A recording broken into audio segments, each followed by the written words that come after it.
Check. And mate. Hey, Luke. The mic's working. Good. Yes, it is. I don't do Braille. Yep. How you doing, Luke? Not bad. How you doing? You're looking awesome. Well, thank you. You got some nice new lighting in that place. What's going on? Oh, not much. What's going on? Just finished What's up. going on with all that? Oh, with my lighting in the back?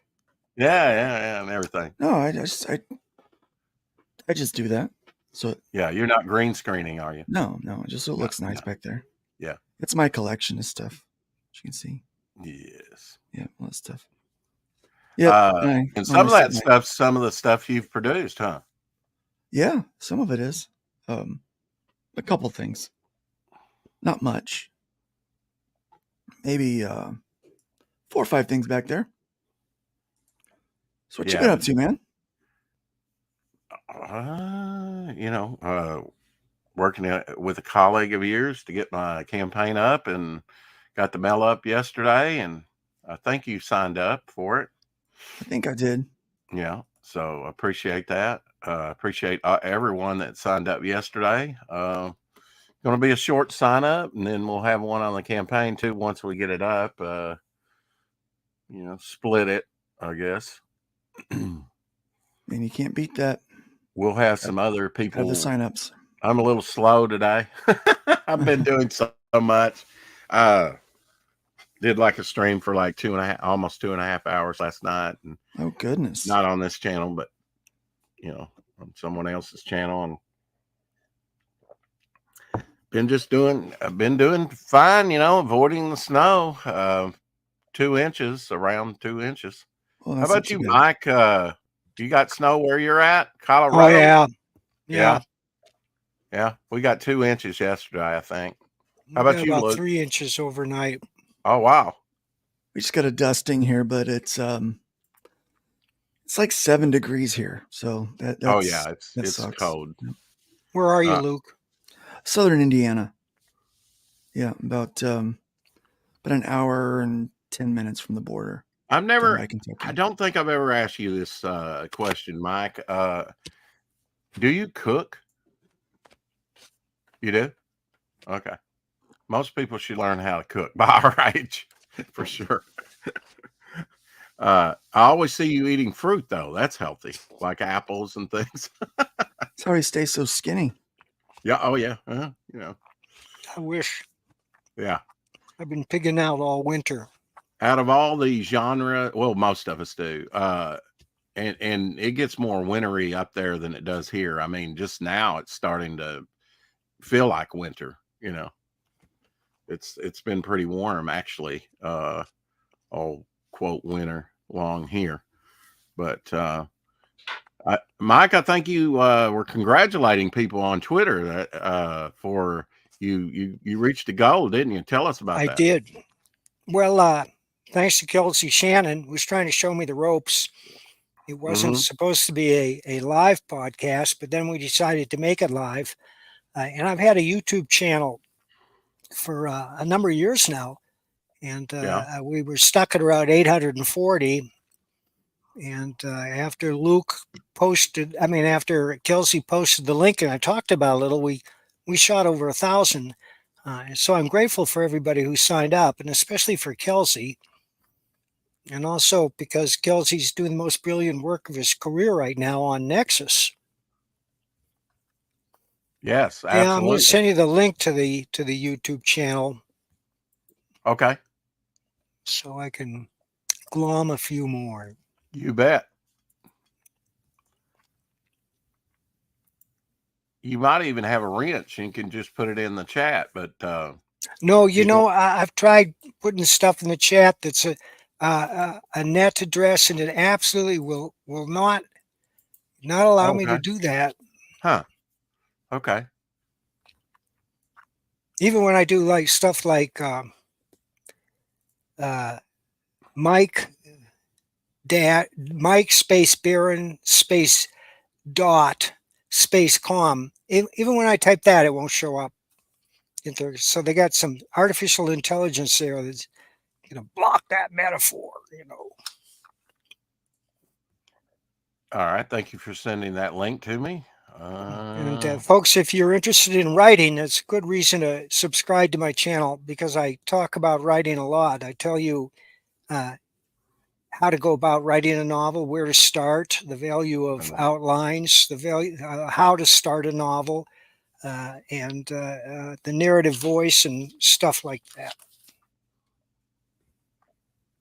I see you have over 1,000 subscribers. 1,000.6 subscribers. That's awesome. Thank you. Mm-hmm. I think it's your sterling personality in those Yeah, I doubt photos. that. I have Mike, a voice like goose farts. Mike, you have one of the great writers here with you. Anything you want to ask him about writing? Because you're a writer yourself, Luke. I have picked Mike's brain a Oh, few have you? times, a few times That, on a couple of different There's nothing streams. left. yeah, that kind of explains a lot, actually. I was blaming it on the weed, but now I know who to blame. Yeah, I've learned a lot from Mike and the wisdom that he has shared. So yeah, very grateful. So Very right grateful. here is Mike Barron. If you haven't subscribed to him, there's his YouTube channel link right there. Thanks, Rex. Here's another Mike. You met him last couple times you were on, Mike Walters. Yep. We have more than one Mike around here, but there's only We are one. Legion. We are Legion. I always want to do a Mm-hmm. comic called Legion of Mikes that I would write and Mike Grell would draw and Mike Gould would edit. Yeah. Yep. And it would just be about a bunch of guys called Mike. Man, I haven't thought about Mike Gold in a long time. I just really haven't. I haven't seen. I mean, I guess he's still doing his thing, right? Or Yes, he is. Comic Mixed. Okay. Yeah. That's a name I haven't really thought about in a while, unless I go back and I look at a lot of the comics that I have, especially in the 80s and stuff. It's just amazing the people. There's so many great creators. I don't know. Do you see some up and coming people, Mike, that can take the place of some of the people we've lost? I mean, art wise, writer wise, even the inker or color wise. I mean, Well, I see amazing new artists all the Yeah. time. Mm-hmm. But as far as distinctive narrative voices that entertain, and that's rule number one. I can't overstate how important it is that the writer know how to entertain, because that seems to be a lost art, and that's the problem with most comics today. I will point to the Philbach brothers. They're not exactly new to the game, but they deserve much wider recognition. Yeah. Their latest book, Gooble Gobble, is a psychedelic explosion. It's huge. I haven't finished it yet. I've been reading it for months, and it's wildly entertaining.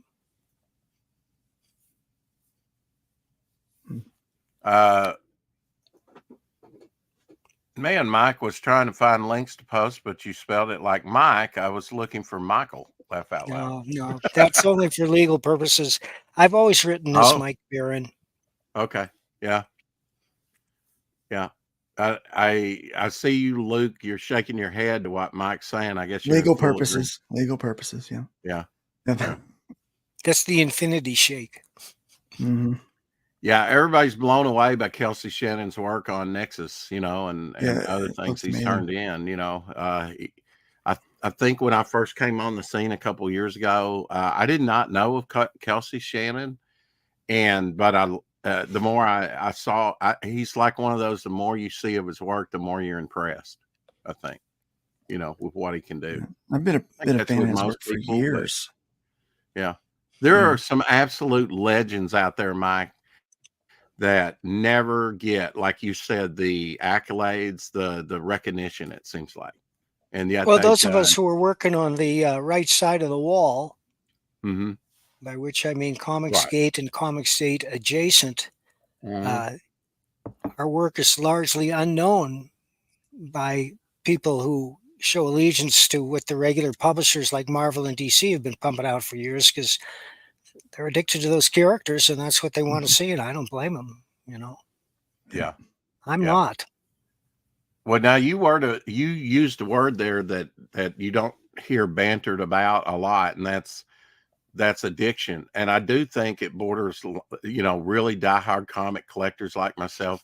It's bordered on addiction at times. There's something about the visual and the written word together that really excites me, even if it's just like mostly a text novel or something with just some chapter inserts in there. I'm just comics excited me and really made me a reader. That's what they do, and it's a Mhm. unique art form. It's the combination of words and pictures that, when done right, can achieve the effect of making you forget that you're holding in your hands a piece of artifice, a story that's just a collection of pictures and words. When the writing is good, you enter into the story and you forget the medium. And that's the goal of all great storytelling, is to pull the reader into the narrative to the exclusion of all else. I know there was a debate in the early 80s about the time I first met you and it seemed like you and Steve Rude were with Nexus at Capitol.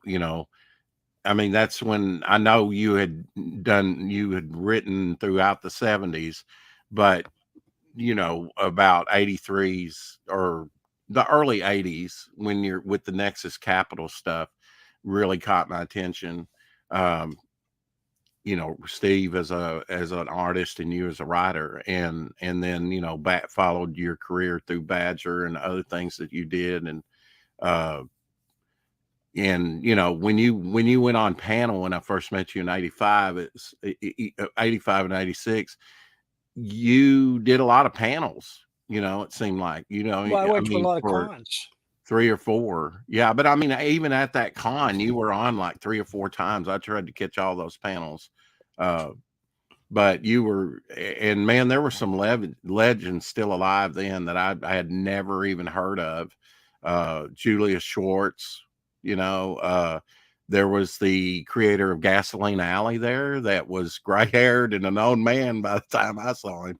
I don't know what his age was, but I'd never even heard of him, but he was at maybe both those cons. And Well, I was lucky to know Will Eisner a little bit, and Al Williamson, and of course Archie Goodwin and Denny O'Neil, who were my editors.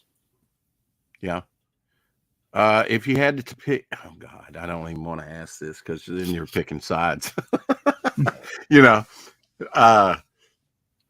I guess there's some creators that you've worked with that they're gone now. That's true. Can you tell us some of just the names? Well, Gil Kane. Yeah. He's my number one pick for cover designer for Marvel. I mean, his highlight, the Bronze Age, his covers grace just about everything. Al Milgram's another one that did a lot of covers, but and I could name off a few more, but Gil Kane's got to be the seminal cover artist of the Bronze Age for me. Russ Heath. Oh gosh, yeah, it was his birthday the other day.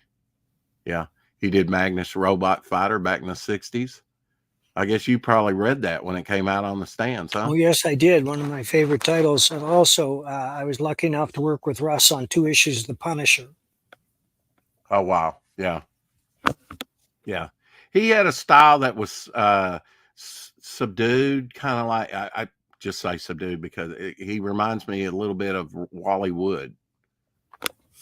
Maybe. He was very realistic. He had a very realistic style. Yeah, another one I would maybe compare him to is oh gosh, what's his name? I've got his stuff all over here. Nick Cardy, very clean style. Did you know Never Nick? met Nick. Never met Nick. Okay. Any more come to mind? Did you know Dave Stevens? I met Dave. Did you? Mike Turner? No, I didn't know him. Didn't know Mike. Yeah. Yeah, it's great to meet some people that are gone now, because you've got those precious memories, I somewhere I've got picture of Julius Shorts that I took in '86 and met him the previous year there at the at Chicago Comic-Con, and took a picture of him with a cosplay Wonder Woman. I've been lucky enough to meet Jim Steranko on several occasions, and we even correspond. And he does a lot of conventions even till today, like New York Comic-Con for sure. Mm-hmm. What's your overall impression with about Jim Steranko and his art? What he did for comics? Because I actually have volume 2 here of his history of comics that he put out in the '70s. Jim Steranko's art was a thermonuclear bomb. It still is. I could not believe it when I first saw it. And my first exposure was Nick Fury, Agent of S.H.I.E.L.D. That handful of issues that he did have had repercussions way beyond their numbers. He created a style that for comics was sui generis. That means it was its own category, nothing else compared to it. But all these great artists eventually they inspire others, and for Steranko, I think Paul Gulacy was the guy that picked the mantle up the most, especially in Paul's early work on Master of Kung Fu. It was very Steranko-like. But for sheer dynamism and design work, Steranko showed us a way to go that you don't see much anymore. Very few people attempt to do that, because it takes not only a knowledge of storytelling, but a knowledge of design as well. You mentioned Will Eisner. Steranko, with his design, seemed like there's a close kinsmanship there. That's true. That's true. Do you know Eisner innovated the use of the title, the spirit, in this giant 3-dimensional object that became a part of the story. I know newspapers are still around. Probably what Will Eisner did with the spirit, putting a whole comic book section, a whole comic book really within the daily newspaper, or at least Sunday. I'm not sure how frequently those came out in the '40s and early '50s. But could that be done today? Probably not. No, there are no newspapers. Yeah. It's sort of a sad side effect of the upheaval in technology. And one thing people don't discuss is one of the reasons that comic book sales are tanking is because we have a whole generation of young people that grew up on video games, and they're not interested in reading, because the fact is that a good video game gives you a lot more bang for your buck than a $4 or $5 comic. You can play that video game every day forever. It's different every day. You run up your scores, but the comics got the same old story. And most of the stories are pretty bad in that they fail to entertain. That's the first rule of storytelling, is it's your job to entertain. You have to know how to do that. But what I see today is major publishers have hired editors and writers who have no clue how to engage the audience. You agree with that, Luke? I do. Yeah. Yeah. That's why I'm very quiet. I mean, I could. Is that the way you pick his brain? I imagine you get him over there. I just listen. Look, I'm kind of working with Luke on a project right now. Oh, you are? Through our mutual friend, Ross. Yeah. Okay. Looking forward Ross to that has one. written a script, but I've met with him several times as a consultant. Have you ever had a story that you had to really polish? I mean, just really work and rework? Yeah. It was probably the first biker novel. Okay. Because I tried to write that over and over again. And then I stopped for a while, but when I came back to it, I'd had a revelation in that for some reason, I suddenly understood story. And once you understand story, you don't make wrong turns. You know what to do. Mm-hmm. So I would say one of the greatest storytellers and designers of all time is Will Eisner, just with his spirit run. Am I right about that? You are. Yeah. Yeah. And I see Steranko, he must have grew up with a lot of that stuff or seen it at some time. Oh, yeah. Yeah.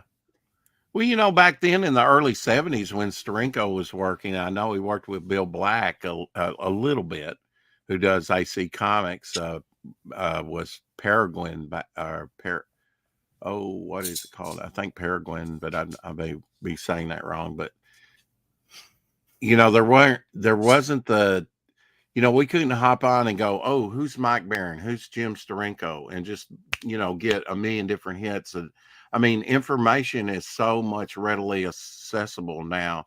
I mean, it was a while before I even see, because he didn't have anything currently out when I started collecting in the mid 70s. Who Will Eisner even was. It was probably when the direct market came in that I found out who Will Eisner was, due to reprints and what Kitchen Sink was doing and things like that. I mean, legends. Bert Hogarth. I mean, just as things came available, it's like you don't know what came before. Like, can you believe Flash Gordon is 90 years old this year? Some people need to be doing some stuff with that. Well, Dan Skate's been doing a daily strip for Flash Gordon for a number of years now. Mm-hmm. Yeah, I'm glad Flash is still alive. Of course, Buck Rogers predates him by a little bit. He was quite popular. Well, Flash Gordon was a much more sophisticated strip, both in storytelling and art. Mm-hmm. Yeah. Luke, you got a new sister platform. I want to talk to you more about that. Will you drop me the link of that so that I can share that later? Shout out to some people in the chat. Kate from Orlando in here. Tree Goblin, Doc Blaylock. How are you, sir? Kate, I'll be in your city the first week of February. Oh, you will? You're going to do a I'll con? be at MegaCon. You are? Okay. Yep. Comics cost a shiny stone and a shell back in Rex's day. Well, no, they didn't. We were too busy inventing the wheel. Tree Goblin, you troublemaker. Luke's just smiling. I think that's fun. What you been up to today, Mike? Have you shoveled any snow yet? Oh, God. Yes. Yeah. I'm sick of shoveling snow. Are you really? How much you had dumped on you up to this We had point? about 3 inches overnight. Wow. Yeah. Makes it hard to get around, doesn't it? Well, I shoveled and then I went out, and I wasn't going to drive all over town, so I neglected to attend to a couple of errands that I had wanted to. I just went to the grocery store and came home. Yeah, just the necessities. You got a 4-wheel drive? I'm curious. No, front-wheel drive. Okay. But, I grew up in South Dakota, and I've taken a course on driving on snowy streets. Yeah. Yeah. A lot of people, if it snows a little bit and freezes, you got to really drive defensively. Of course, you should do that all the time anyway, but a lot of people don't know how to drive on ice on snow. They're just totally reckless. It's like everybody loses their mind every winter when you try and get out. Only down south. Well, okay. Well, they certainly do. They're crazy down here, Mike. Yeah, what'd you say, Mike? Luke? I said they certainly do lose their minds when the weather gets a little snowy down south. Mm-hmm. Yeah. I mean, it's not. I mean, I grew up here in Indiana, so I'm used to. I mean, I drove in the snow, bad weather a lot, but to be quite honest, I haven't driven in bad weather like with snow for over 2 years. So if it gets bad here, I'm just going to stay inside. And that was due to you being hospitalized by COVID, right? Yeah. It was. That was a long haul. Still is. Still in rehab. Still doing that, but we don't let it slow us down too much. That's good. You keep on trucking. You're doing some great things over there at Fund My Comic, and you have a sister platform that you just launched, and you got a yes, sir. kind of the first 25 people to. Now, that's not for comic books, or is it? People can do comic books over there, but honestly, I think they'll do better on Fund My Comic, as it's branded for that. And that's really where the bulk of our attention's going. The good thing is, I'll just back up just a little bit. I had gotten a lot of requests as Fund My Comic was becoming more and more successful. We've raised over $300,000 for creators through the website since it launched in March of last year. And this is one of them right here. This is one of them right there. An early adopter, several books. A huge supporter of the website, and grateful for Mike, not just for his contribution to comics over the years to some of my favorite stories like Badger and Punisher. Thanks, Luke.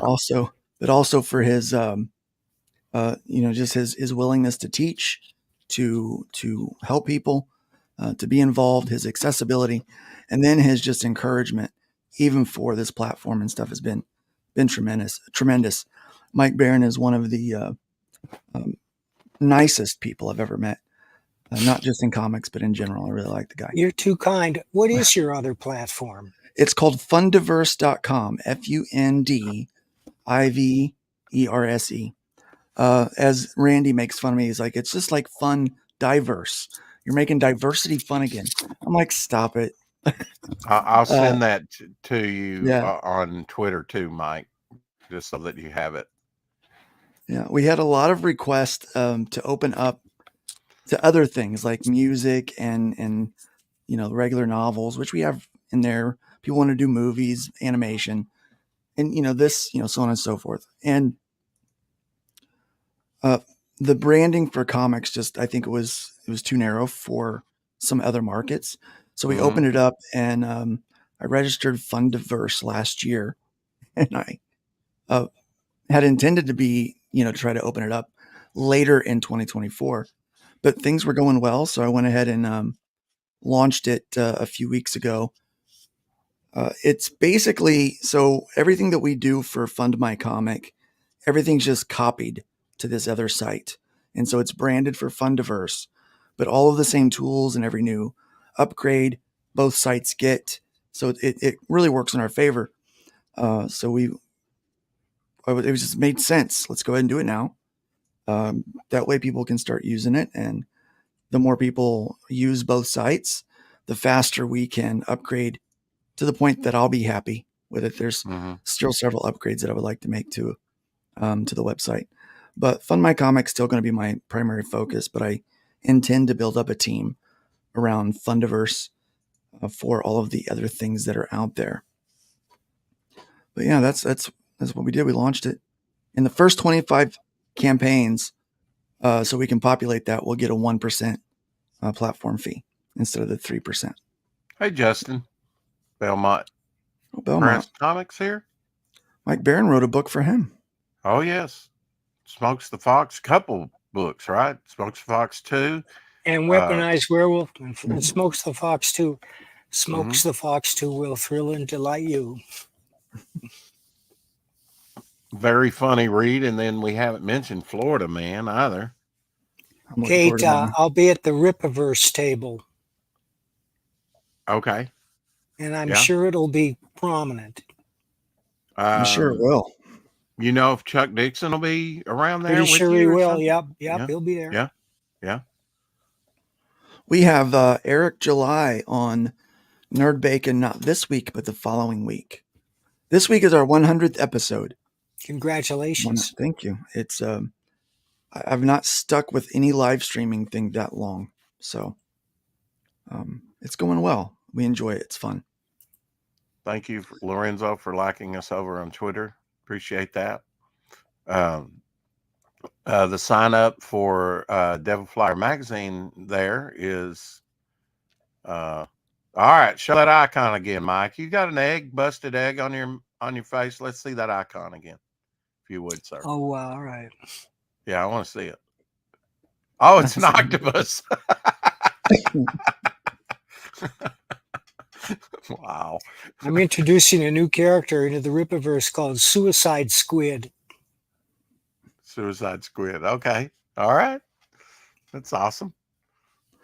So let me ask about the book that you're doing for the Rippaverse. Is it is it tongue in cheek? Is it No. more fun? Is it real serious? What's the vibe of this book? Well, it's serious in the sense that it's a thriller, because that's what I think Okay. people want. It's the story of Cato Gooding, whom you met in the first two ISOM books. Gooding is the guy that provides the tech support for people who need it. He's got a medical team, he's got a team that fights fires, and he's got a criminal investigation team, and he also crafts elements of the uniforms that ISOM and his friends wear to dissipate blunt force trauma when they're hit with something. Cool. And it follows Cato from his childhood through high school, college, his first job with a big tech corporation, what causes him to leave that corporation and start his own company. And at the same time, it offers a parallel story to his greatest enemy, who he knew in high school and how they met. And the first time Cato got the best of him. But then this guy goes on to become a supervillain. I hate to use that word, but he's an exceptional. And we see exactly how he got that way. Not only his powers, but how his personality was formed. Mike, do you know where you'll be in the con located at? Yeah. Yeah, I'll be at the Rippaverse table. Okay. I think they mean location. What con? Oh, MegaCon. MegaCon. Okay. Which one? Okay. We're at? Orlando, February 1 through 4th. Nice. Carrie says, I've shared Fundiverse. I think she spelled it wrong there, didn't she? Spell that wrong. Yeah, that's with an some I. bands, Luke. Congrats on Sister Site. Thank you. That site's for like what? I've invented the better wheel, or whatever. Just anything. Yeah, whatever you need to crowdfund. And Fund My Comics, more like you want to do like comics and games. Yeah, comics and games. Like, yeah, would that be like a board game, like Monopoly as well? Yeah, any kind of game, like any kind of comic or comic related thing. So, with the Pink and Green site, comics and games collectively is between 9 and 10% of their overall business, and they tend to get lost in the traffic. So, the majority of the traffic that go to those sites are really looking for other things, Mm-hmm. And so the reason why I wanted to start Fund My Comic was to give kind of a digital storefront, or like what you expect for a Comic-Con, right? So like a digital Comic-Con where you can go and explore, back things that are trying to fund, go ahead and purchase things that are already finished, and really go there as a specialty shop kind of thing. And because I feel that traffic deserves it. I feel like comics and games are near and dear to me, so they deserve kind of a platform of their own. And so Fundiverse, because people love the tools, they love the low platform fee, they love the spirit of the whole thing, is really just for everything else that you would crowdfund on one of those other sites. So movies, music, and it really, I think creative stuff is my passion. So I love music. When I launch Crack-A-Boom Coffee later this year, it's going to be a pre-order on Fundiverse.com instead of Fund My Comic. This is not really a spot in comics for food, for coffee, right? So even though it's similarly, there's kind of a crossover, Fundiverse would be the better site for that. So that's why we opened that up. We just had a lot of requests for it. And it's going to take some time to populate it, but I was really surprised. I mean, I was like, wow, man, less than a year into Fund My Comic, and he has a sister. We are so ahead of schedule. We are so out of schedule. I expected where we're at right now. I expected that to be towards the end of, if this year, beginning of 2025. Where we were 2 months after launch is where I thought we would be today. At about 50 live campaigns, a few hundred users. but no, we're well. So you vastly underestimated it.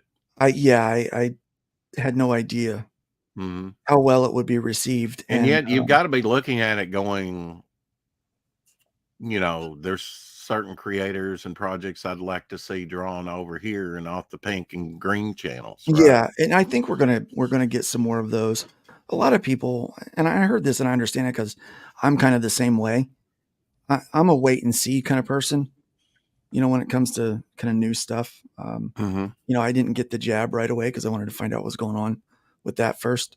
I never get the new model of the iPhone when it first comes out because I know there's going to be bugs. Right. And so I really appreciate everyone that jumped on early with me with the Fund My Comic thing. But I understand there's people that say, well, I want to wait and see if it works. I think it's clear now that it works and that people are getting paid. People are getting is that true, Mike? Are people getting paid from Fund My Comic? Well, we've certainly done very well on Fund My Comic, and we plan to use it for every crowdfunding project going forward. Why? I was just looking at last year's numbers. What sets them apart from Indiegogo? Because you've done Indiegogo. Because they don't deplatform us if they don't like our point of view. Same thing with you've been Kickstarter kicked us off on the say-so of this shrieking blue-haired and cancel pig who out of nowhere attacked me with an article on Daily Kos headline, Mike Barron releases another racist AF comic book, and she has never read anything that I've written. Let me show you the graphic. I'm happy to share it with you. I'm sure you're glad she did that, though, aren't you? We are, because we are able to monetize every one of these things when people find out that, they don't like his political view because I believe in the Constitution. I'm a constitutional conservative. Well, we'll show you. We're going to back the book, and that helped a great deal. There it is, Rex. It's on your Devil Fire Momentum thread. See if you can show that to people. Okay. I want them to see it. Process. That's one more thing I really like about you, Mike, is that you will engage in the culture war, but you won't engage in kind of battling between people in the space that we're in. No, right? I don't engage people personally. And I learned this the hard way, and I haven't done it in a long time. I used to be a real hothead, but that was a long time ago. And I have 5 rules for Twitter. Number 1, no ad hominem attacks. Number 2, no sarcasm. 3, be brief. 4, keep your sense of humor. And 5, know when to quit. I love those rules. You should publish those for all people. I think I print them from time to time. All right, now I want to show you. I'm going to show you the picture of the person who wrote the article. Oh, that's just surface luster. I think we all deserve to take a look at this lovely young woman.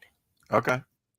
Yeah, because you on that, was this the incidents where you went on Fox with the story and then the first time was Thin Blue Line, but Fox had me on again to discuss Private American. There she is. Okay. A little slow to come up here, just a moment. There we go. Oh Lord, help us.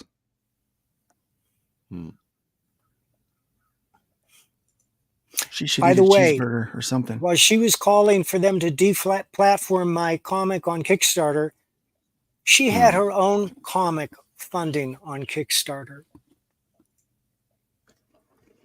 Yeah, it was pretty debased, wasn't it? I have no idea. I wouldn't look at it.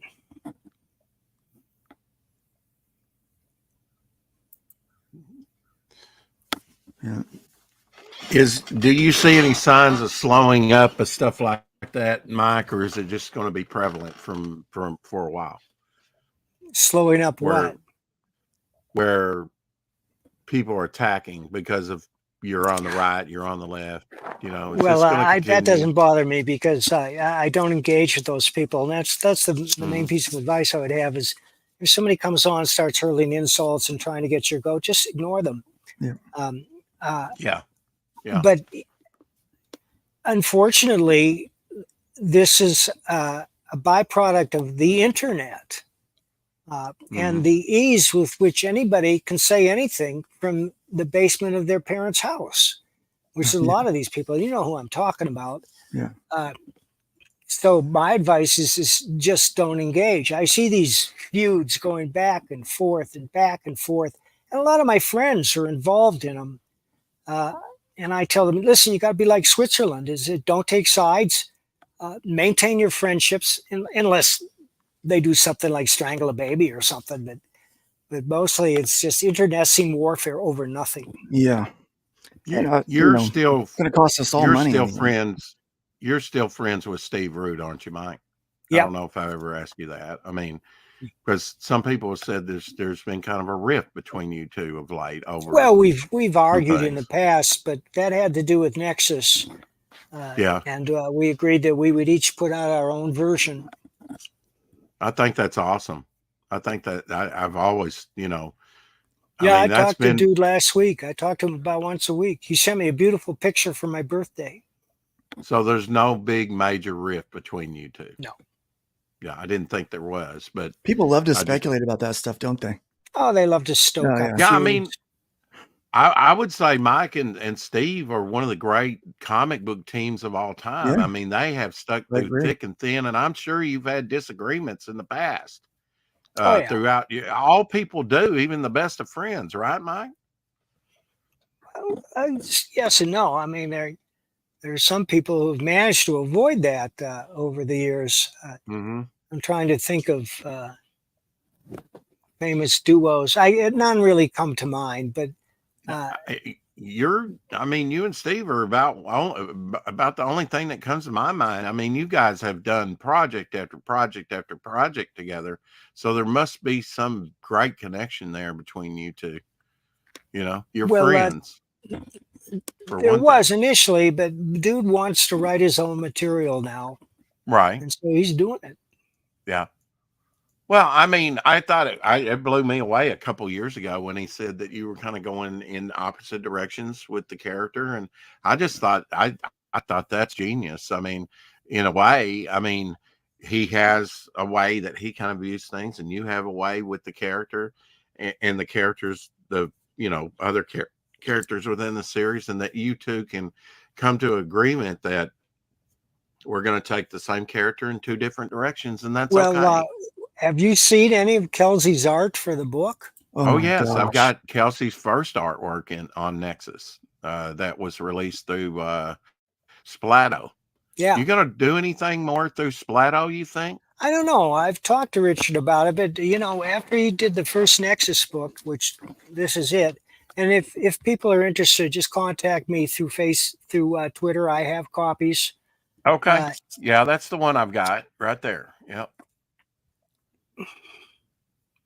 It's completely different from the dude, because nobody should try to copy the dude. Right. And also, Kelsey has his own style, which is fully established and beautiful, magnificent, streamlined, and unique. How did that come about that you got Kelsey to do Nexus?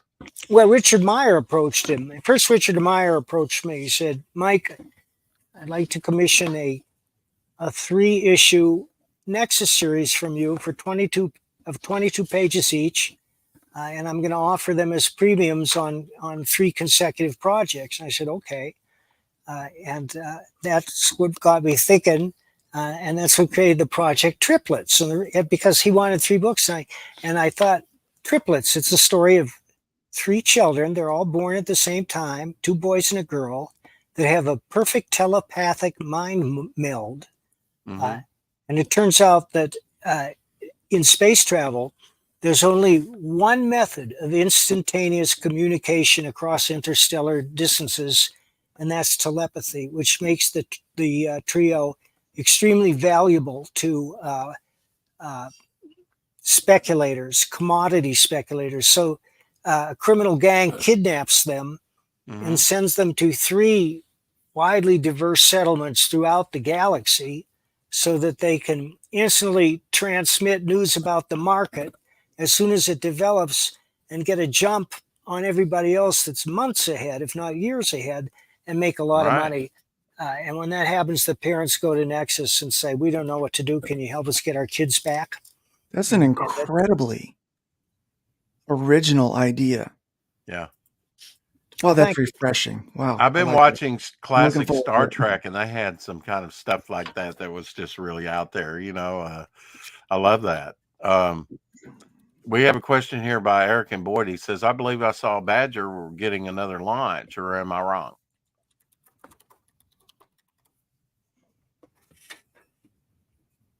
There you go. New Badger in the works. Looking forward to that. It's a Badger big graphic novel. The devil. But, it's at least a year away because I can only do 4 crowdfunders a year at most, because each campaign takes about 3 months. And that's what Chris says. And Chris is my guru, not to mention my life coach. And he plans these campaigns. And those videos that you see, which are the best videos anybody has ever seen accompanying a crowdfunded comic book, those are Chris's work, because he's a professional videographer.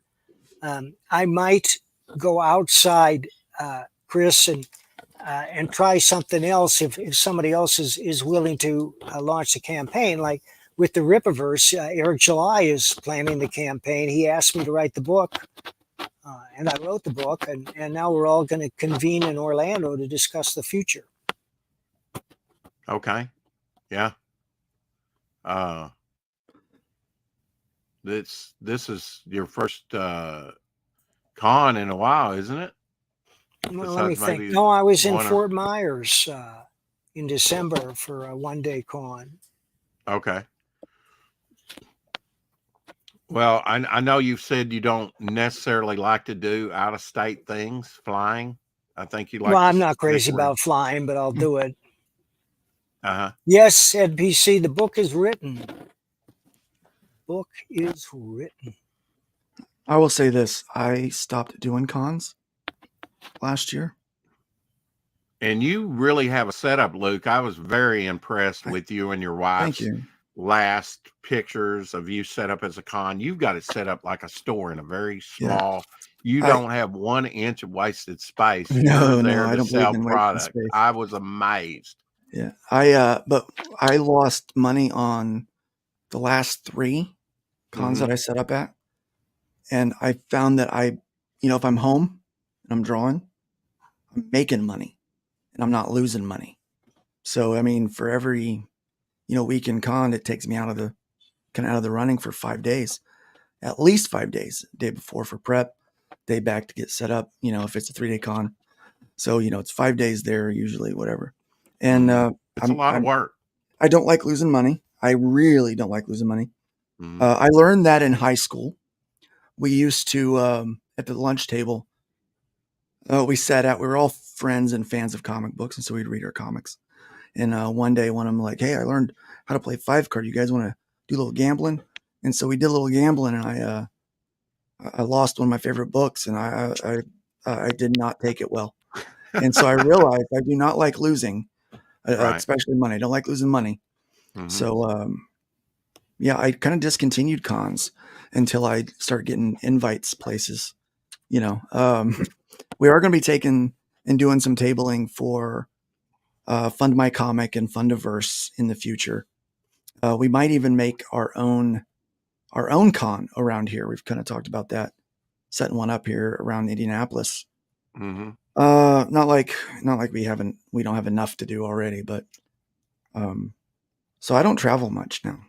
I mostly stay home and draw. So when you go, Mike, to a con, do you offset some of the costs by taking product with you? I try. Sometimes.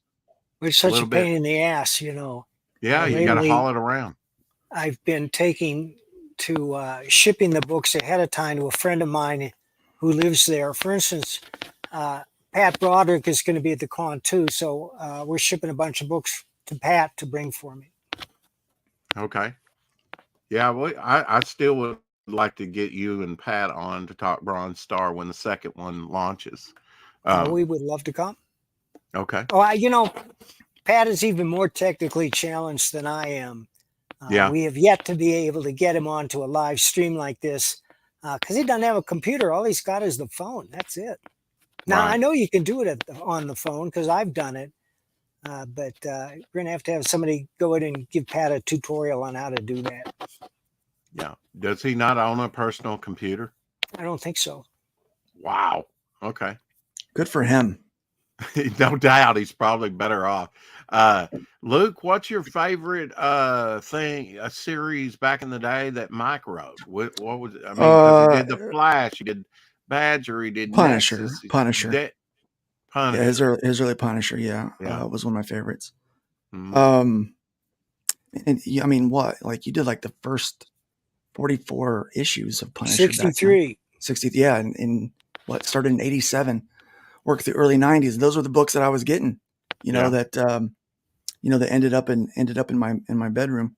And I love the Punisher. I love what he did. Thanks, Luke. Have you seen Private American? I've got it. I love it. It very much is reminiscent of that.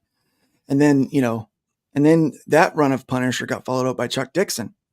So, I mean, it's like, we had great Punisher. Someone asked me the other day if there's one comic that I could bring back and put my dream team on it. I told him, I said it would be Punisher. I'd like to bring in Mike Barron and have him write the character's final series. And I would love to have Mike Zeck draw it. Well, and I'd love to have Mike Zeck draw it. The Mike's on it.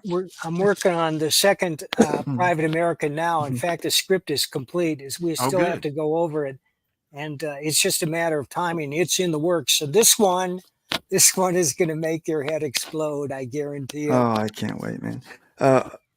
You do write a fun book, and I think that's every day when I sit down to either draw something or write something, I think, is this going to be entertaining? Is this fun? And we can toil over its perfection all day long and, all those kind of things. But I'm like, is this going to entertain people? And, I think there's a place for, those books that are every page is a masterful work of art. It's like a master class in perfection or whatever. And I think there's a place for, the books that are short and quick and fun and cheap. I think there's a place for everything in comics. That's what I think is great about this medium, is that, the comic strip it is such an underrated and underused form of storytelling these days. Mm-hmm. For people who are interested in Private American, Thin Blue Line, or any of my books, go to baroncomics.com. baroncomics.com. Okay. I can definitely vouch for Private American. I've got Thin Blue Line, have not read it yet, but I have. I immediately opened up Bronze Star when the package came in because I wanted to read it, but I also wanted to look through that artist edition. It's Pat Broderick. He is mind blowing. Yeah, he is a tremendous artist.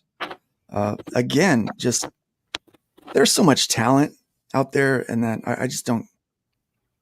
I don't get why people. See you, Eric. It's the greatest work of Pat's career, and that's really saying something. Yeah.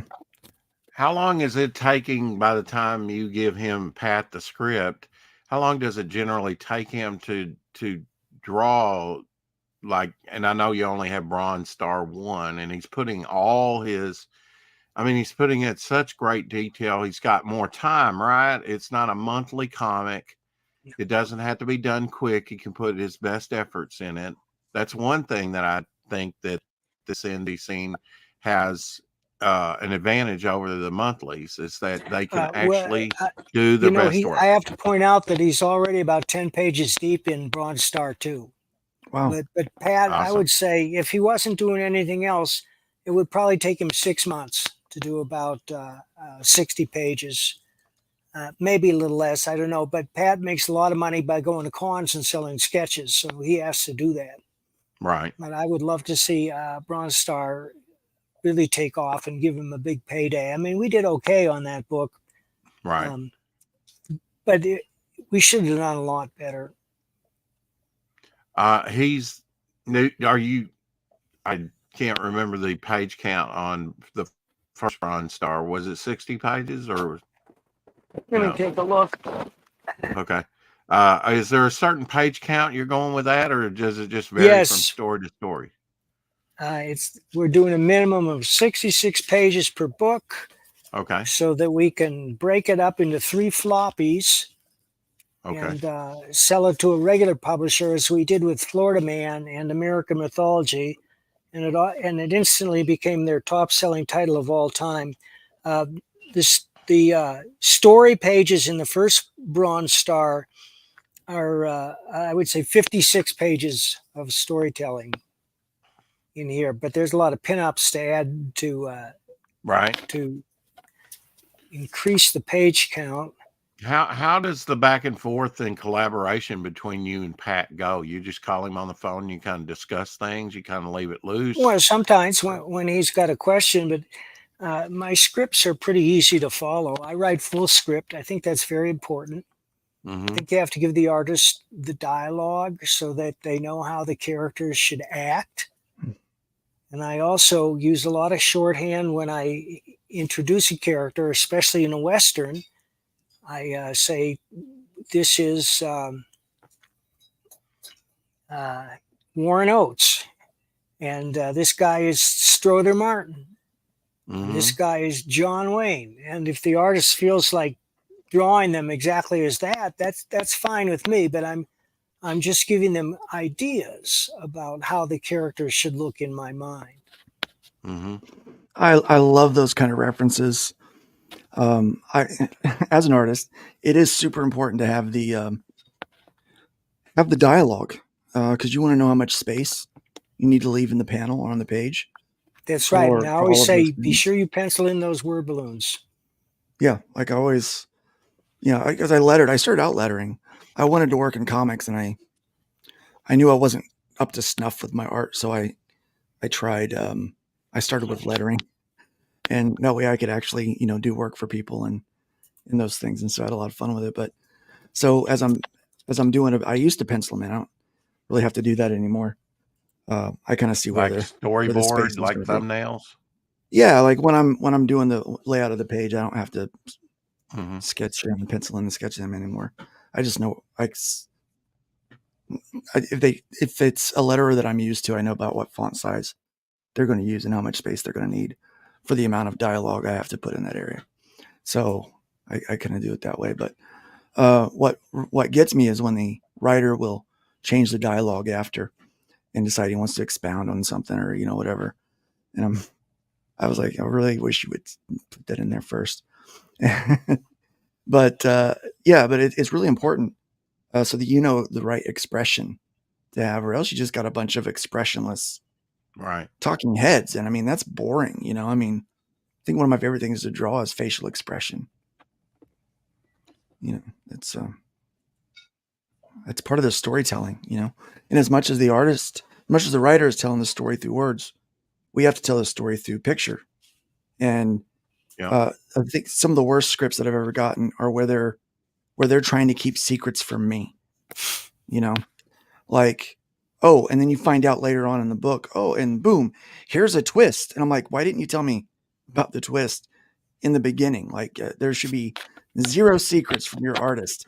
They're telling the story with you.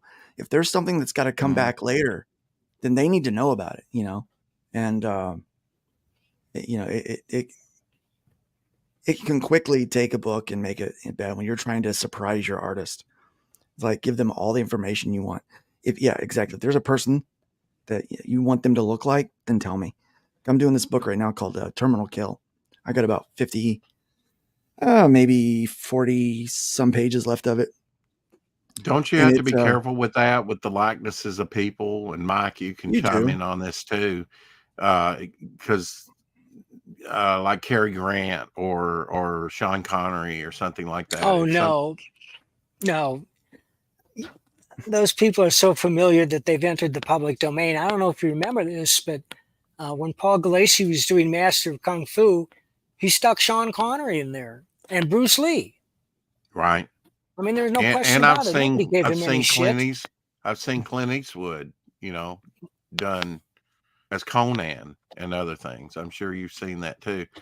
The reason I ask is I have a character called Lady of the Night, set back in the 30s and 40s, kind of like a double agent spy or whatever and type thing for going up against the Nazis. And her inspiration is Ava Gardner. So I just wondered if I could do that, Yeah, well, fully exploit that without so getting into trouble. So the two main characters of this book that I'm working on now is Christina Ricci and Timothy Oliphant, right? So I've got a folder full of facial references for these two actors, so that I can kind of determine like what their face looks like with different expressions, captures from movies they've been in, and those kind of things, different angles. And they don't look exactly like them, but they look close. I mean, they're pretty close. And, so you kind of get used to drawing someone's facial structure and stuff. So you say it's public domain, right, Mike?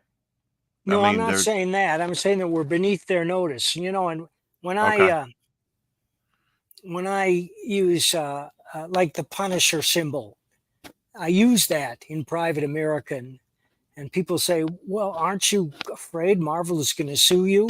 I say, I get down on my knees every day and I pray to God that Marvel will sue me.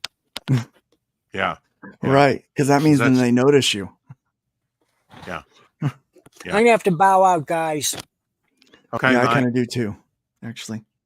Thank you for having me, sir. I will thank me. I thank you. I thank you. You thank me. And we'll do this again. Okay. Thank you, Mike. I will thank you too, Luke, for coming on. Really it was my pleasure. I really want to have you back on here pretty soon again, if you can spare the time, just to go over I want to give you fair time. And I know, I want to talk about your sister platform some more and help you kind of push that, as well as Fund My Comic. We're launching Devil Flyer magazine over there on Fund My Comic. I'm looking forward to that. That's exciting. You're finally getting over there. Yeah. Yeah. We had, as of now, yesterday, we've been about up. The sign up has been up for about 24 hours. And we have last time I looked, 65 signups. So thank you guys. That's great. That's great so far. Yeah. Or no, actually it's 67 right now. So thank you everyone who signed up for the magazine. I'm shooting for 100. I hope to get 100 in like 3 days. Some people like Michael Bancroft, I think, have like a prerequisite to come on his show. Of course, it's not just that, but that's one thing he likes to see, at least enough interest, 100 signups. So can we get to 100? Help me get there, share out that link and tell your friends, signing up does not cost you anything. So, And Luke, thank you for creating a platform that everybody was begging for. You still doing 15 hours a day on your drawing? No, not right now. I'm slowing down a little bit. The cold weather, I had anticipated that it was going to affect my body with my chronic pain. Right. But I didn't anticipate that it would affect me this much. Right. So it is slowing me down a little bit. I'm only putting in about 8 or 9 hours a day right now. And, but I am catching up with a lot of my work. So yeah, a lot of things are getting caught up. We will be shipping out, hopefully here really soon. We're still waiting on a few things to get finished with it and get some editing done on it. But, Out of Obscurity should be shipping soon. I found a new printer, so I'm waiting on new books from printers. So anybody that ordered the Arrow Bundle number 2 will be getting Arrow Bundle number 2 starting over the weekend, because I'm waiting on one more book from the printers. Should be here Wednesday. And yeah, so we're getting all that together. Yeah, it's doing well. Right now, I've started a new thing on my website at lukestonestudios.com where you can actually so I'm not going to be crowdfunding my floppies for a while, right? The way that people are going to be able to get those is by signing up and becoming a member on my website. And it's $5 a month, but you get the pages as they're done. And then when all of the pages for a book are finished, I'm I will send you physical copies as part of the deal. So then after I've got a number of books done, then I will crowdfund like a group of them. But so supporters are going to get them through the website first, because every time I go on to talk about Fund My Comic, or what I noticed last year was when I go on to talk about one of my campaigns that's live on Fund My Comic, I wind up just sharing everyone's stuff, and what I'm doing kind of gets left kind of out of the conversation. And it's really just my excitement for the platform, and I think other people's excitement for the platform. So rather than try to take time away from shining a light on everybody else's stuff, if someone wants to get my work as it comes out, they can subscribe monthly to my website. And so we're going to replace YouTube subscriptions with that. Not subscriptions, but when you become a member, we're going to replace all that with my own website. The fees are much lower, so I keep much more of the money than what those other platforms take from me. So that's part of the plan there. So yeah, we got a lot of things going. We also got some big things coming up with Arrow Comics this year, and so we should be announcing those hopefully within the first quarter. Some pretty neat stuff. But yeah, work all the time. But yeah, I'm only putting in about 8-9 hours now, so that I can and also spend time with family. You know, it's life short. Yeah, I was going to ask you about your family, how they were doing. NPC, there's your wrench. Yeah, everything's going all right, except maybe, the winter affecting you.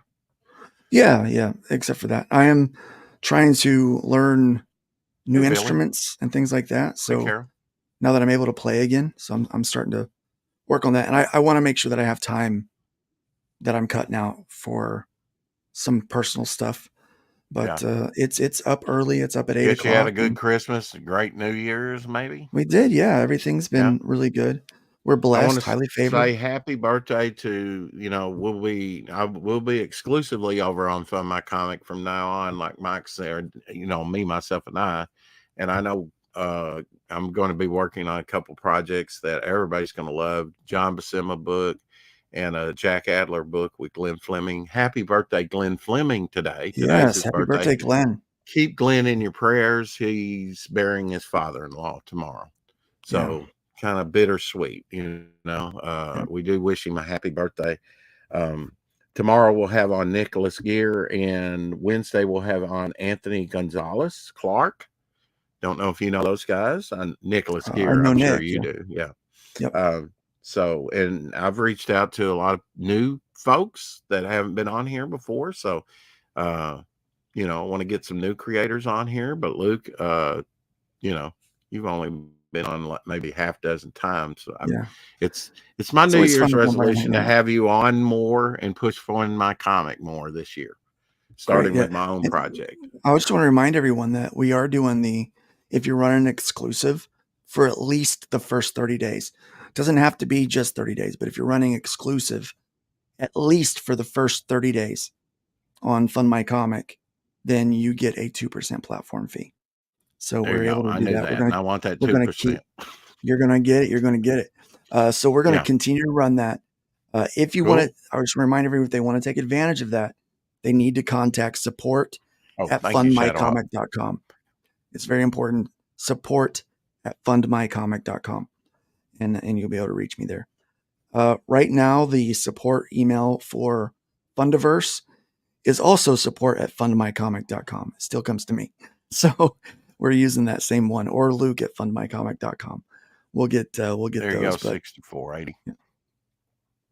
Yeah, we're pretty excited about it. I think it's gonna be a good time. Well, good. Have you had anybody drop on the new, just real quick? Have you had anybody start a campaign up over there on your sister platform? We have 2 campaigns being edited right now. Yeah. Oh, okay. So we have 2. Okay. So I mean, we've got a How long way many to go. admins do you have to help you out with this, Luke? With 2 platforms now, it's going to increase the ones that you have to go through, right? There's 5 or 6 of us. Yeah, there's 5 or 6 of us. But okay. You're 5 or 6 and yourself going to be able to handle all the new ones? If the next platform gets as big as Fund My Comic, because you're going to be doing double duty. Oh yeah, we'll be fine.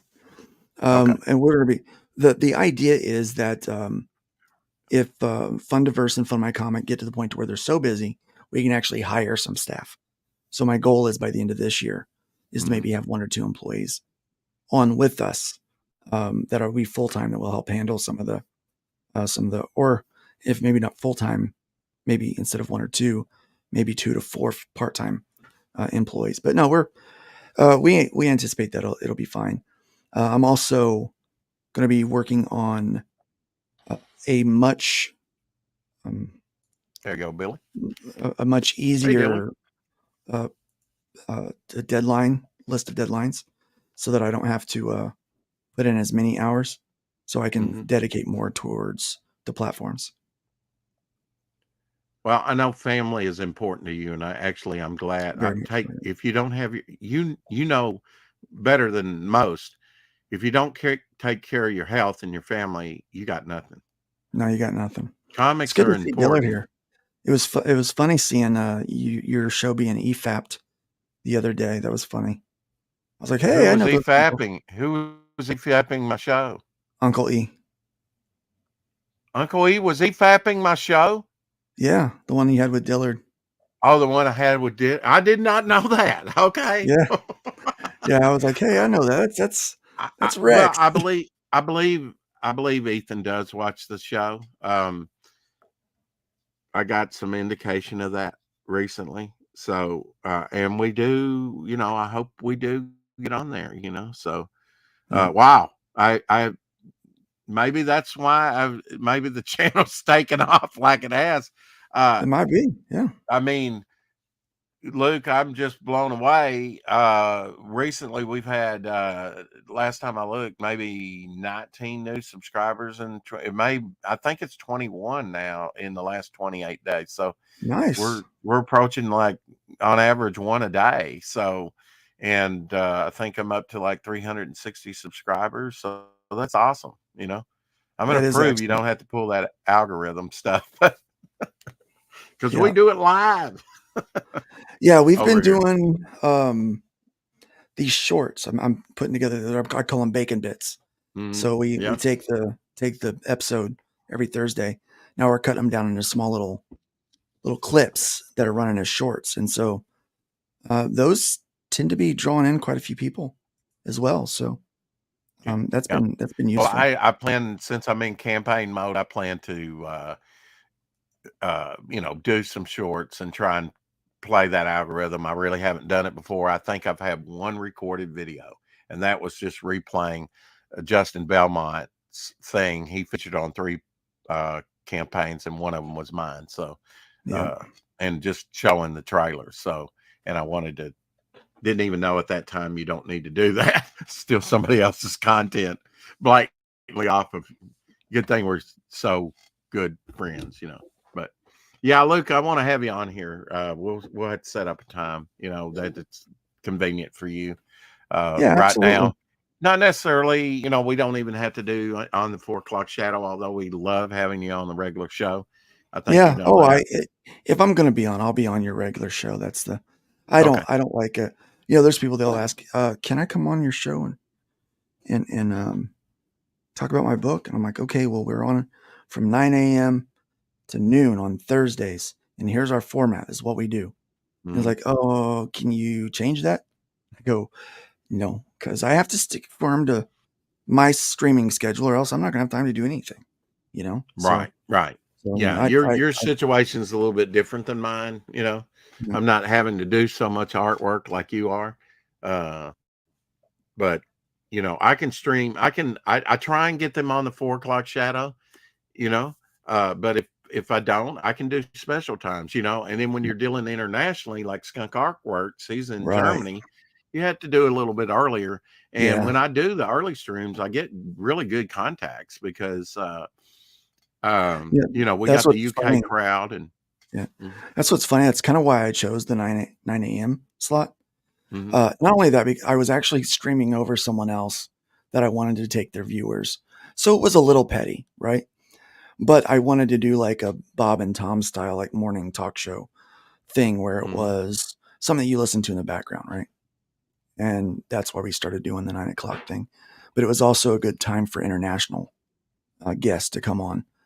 It's not a great time for the Pacific Coast. Right now I can stream 24/7 if I'm not asleep, or if I'm cooking or letting the dog out or something. I'm probably at this computer or doing something else. But if you have any major announcements or just even minor ones, something you want to get out there more, Luke, then just thank you. DM me, because I'm always checking Twitter. I'm pretty we're going to active be putting on Twitter. together. We're going to be putting together a collection of little 20 to 30-second commercials for some of our books and the website. You gonna do TikTok for Arrow? I am on TikTok. Yes. Are you? Yeah, I'm on TikTok. That's gotta we post our help. bacon bits over there. I don't know that it helps any at all. But really? Yeah, we post all of our bacon bits over there. Okay. Yeah. So, all right. Well, dinner is ready. I'm gonna head out of here. All right. Enjoy, and again, thank your wife and family for allowing you to. I mean, we always. I appreciate every guest that come on, and I'm very cognizant that you people have families. It's easy for me as a single man, just But anyway, enjoy your dinner. We will. Appreciate Thank you coming on. You have a great day. God bless you. You too. God bless you. All right, there you go. The great Mike Barron and Luke Stone. Happy birthday again to Glenn Fleming. Like I said, Nicholas Gear will be on tomorrow. And also at 2:00, we're going to have Cider on. So there you go. I've already got 2 people lined up for tomorrow. That's 2:00 Central. I'll have Cider on, and then later on the 4:00, Shadowline, Shadowhawk, and Elsie, and whoever else, we'll have Nicholas Gear on talking about. And then on Wednesday, we have Anthony Gonzalez. Don't forget, on the 23rd, I'll be on John's Long Box at 7 Central. No black representation on mostly hilly days. Shame. All right. Well, I'm dropping the link here if anybody wants to come in. Got a few, just a little over an hour here. Yes, I owe my success to. I wouldn't be doing this if it wasn't for Ethan. Not that I'm siding with anyone. I don't have a beef with Yellow Flash. I don't have a beef with Ethan. I don't have a beef with Ripa. I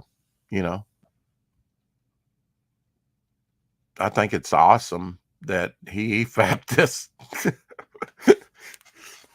Dillard, if you want to come on here. I did not know that. That's awesome. Did I drop the link? Yeah. Or did I? Oh, wrong link? Okay. Drop the link, the right link.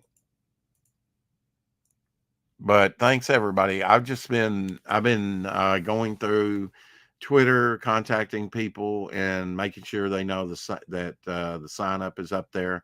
I did send out a thank you, as Doc suggested yesterday, 24 hours later, for signing up. I appreciate everyone signing up. I think that's why we're at the 65 or more signups already in like one day. So I appreciate the support to this channel and to everyone. Take Ethan's side. It's easier. There we go.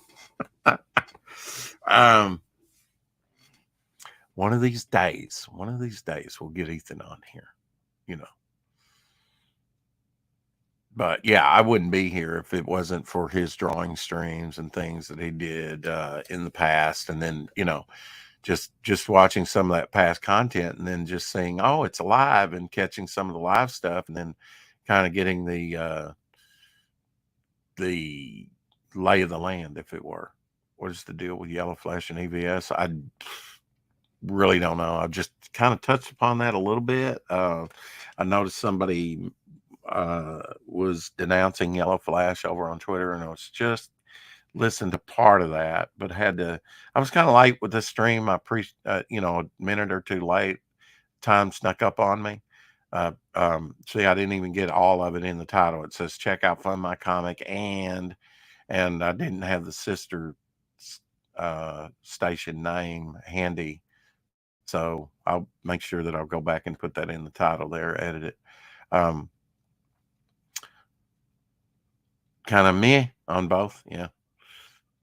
Oh, and Crooked Painter, I will have a draw-in tier. Now it'll be just a cameo shot, but I will have. I probably should limit it to 3 if you want to be drawn in. But since you're not like being killed off or I could actually do more than 3, to tell you the truth. It'd be drawn by me, more than likely.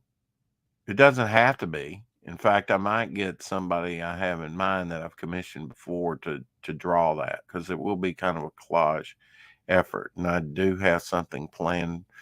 Let's see, which project was that I was going to do.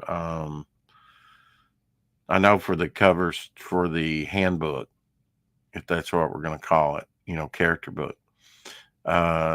Sweet. Yeah. Well, I noticed your comment when I was over on Red Valkyries that you like draw in tiers, and I had totally forgot about drawing tiers. Never done drawing tier, but yeah. It may just be your likeness, you drawn into like a crowd shot or something. I only have 8 pages to deal with maximum. If I'm going to stick to the 48 pager and not expand it, I'm not against expanding it past 48 pages. But, as far as working anybody into the story beyond a cameo shot, I'm not sure. I'd love to pass through your universe. Awesome. And since, the drawn in tier people will only be like pictured, it will, as far as I know with this now, I really can't put too much thought of that into it yet. I guess I should. I know people like to get killed off, and I suppose I could picture them being, killed, like a static one, guess I could do that. That'd be pretty cool. So if you wanted to be, not dead yet, but going to be killed, I guess I could do that. A lot of people like that. Why do people like that in their comics? That, oh, I was drawn in. I know I get the, that kind of immortalizes me. This is me in this comic. Isn't that cool? I would love that too. I was just thrilled that Devil Flyer was put on a cover, another company's cover, him and Hopper. And that not only that, he's standing next to Blue Beetle, one of my favorite Golden Age and Silver Age characters and Modern Age. And if he wasn't, he's a new favorite now because he's right next to my character. I love that.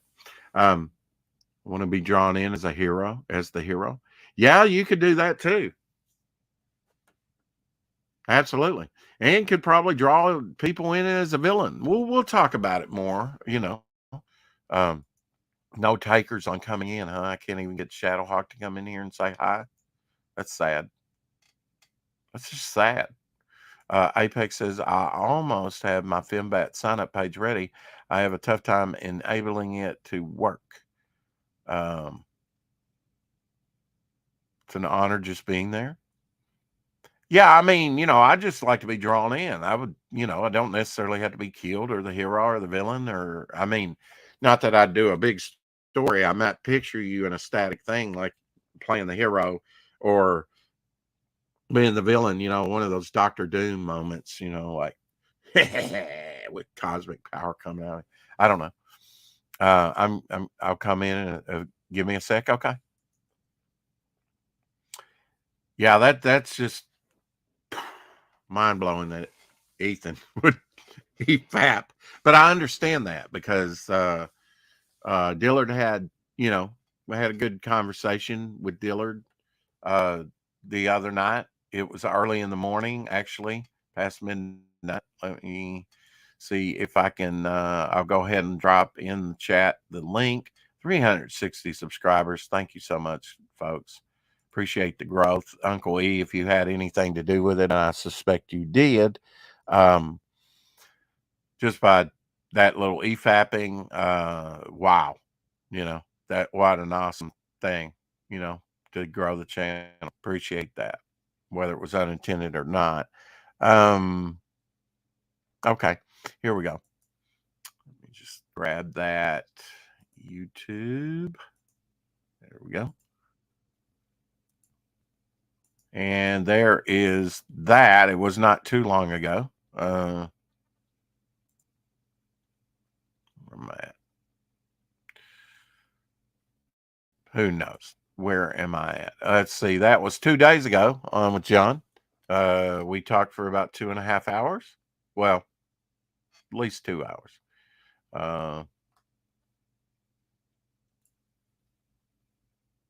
That's a YouTube link. Yes. Well, yeah, that's to that specific episode that I had John on, which was only a couple days ago. Just to make it easy on you if you wanted to go watch it. Not now. We're still broadcasting. And John and Dillard will be on with us in just a second. Never mind. I thought you were sending the StreamYard link. Okay. It is good to see everybody in here today in the chat. Been very active. It's been a while since we've been over 21. I mean, over 20 viewers. Like I said, I was on with Vic King last night for about 2.5 hours. I was just wiped out, not really wiped out tired, but I knew I needed to sleep. Did my drop and I think I did a drop and give me 20 and then went to bed. Or something like that, or maybe woke up and did one. I don't know, man. It's all blending together. But yeah, I'm looking at everybody's comments here in the chat and just everybody that's been in here. It's pretty mind blowing. Now, what the hell? People are starting to leave. I can't trust these counters anyway. We'll get done with this stream and it'll say we had 1 view.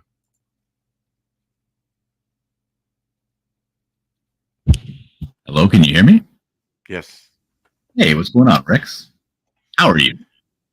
Pretty good. Doing the daily show, as you know. Had the great Mike Barron and Luke Stone on, and it's good to have you on, my friend. I don't get an honorific. I don't get the great.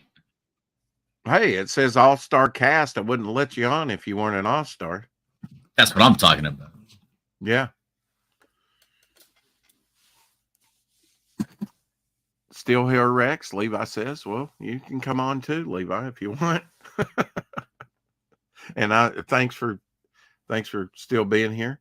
It's like, yeah, we dropped 5 people all of a sudden. It's like, okay. They must have known Dillard was coming on. Oh, thank you, Fade Salvation, for liking the broadcast over on Twitter. What you been up to today, Dillard? You getting a lot accomplished? Yeah, actually, today I'm gonna try to put one of the old books, my first Buckler book. I'm gonna put that up on Amazon. Reformatting that right now, making a PDF. That's some painstaking work, dude. Golly. Were you aware we were EFAT by Ethan? Me? Yeah, you and me. Our conversation. You were no, it wasn't mine and yours conversation. It was the one when I came on. I think the day before that, where we were. It was a panel of like 6. Okay. Levi was there. A couple other people were there. Okay. Yeah, I think I was on that panel too. Wow. I think. Okay. So it wasn't. John, how the hell are you? I'm doing great. Good to hear. Good to hear. Justin Belmont says, man, you need to play Dillard's intro when he comes on. Well, the problem with that is Rex can't even play his own damn intro. That's true. Yeah. Also, my intro is a video. It's not a still image, so Rex wouldn't be able to play it.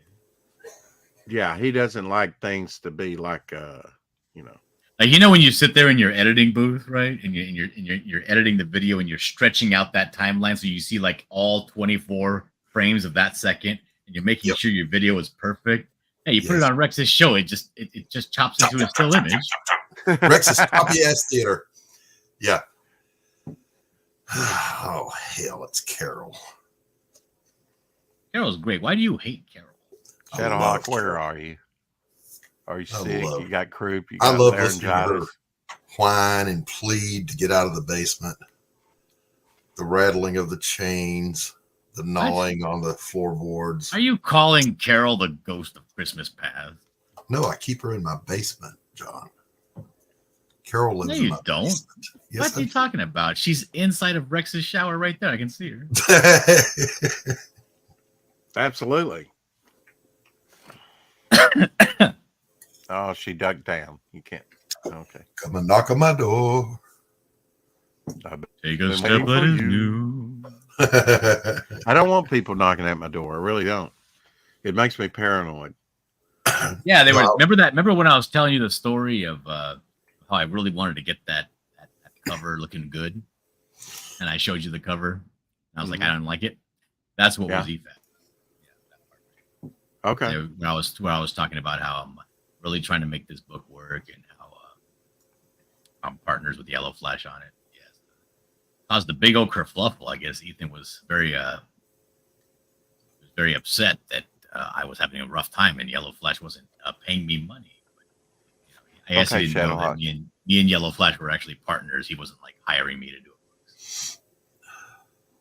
That's what caused all the hullabaloo. Oh, from Friday. Okay. Check that out. Anybody wants the link to it? It was Friday's stream. So there you go. My claim to fame. I can now retire. Yeah. I was going to say, Rex, I was enjoying the show when you had Mike and Luke on. I was just kicked back watching. Yeah. Finishing up the hat you commissioned me to draw. Is this true, Rex? You were offering a shower stream? Is that like a stretch goal or something? I probably should do that, right? I mean, my sister sent me a new bar soap that her daughter made, heavily scented. So I could probably get back there and lather up, Is it hot pressed or is it cold pressed? I didn't know that there was such thing. I knew there was in paper, but I didn't know soap. No, I got to borrow a soap like that from one of my wife's cousins. She's trying to start a soap business. She try these out. Tell me how they go. This one's for guys. This one's for girls. I tried it out, and the whole thing just crumbled in my hand because I guess when you press it without hot pressing, it's just cold pressing. It was like you got to be ginger and careful with it, or put it in like a little scrub bag or something. Yeah. Thank you, Richard. I was like, can I get another bar of that soap? Because I kind of ruined this one. Thank you, Richard Embry, for liking the broadcast over on Twitter. Appreciate that. You got a friend that does that, John, and they sent one, and it's it's like rosemary and something. I don't know. That goes in food, but whatever. I was like, all right, I'll try it. That damn bar wouldn't lather to save my soul. I mean, it just where's the soap?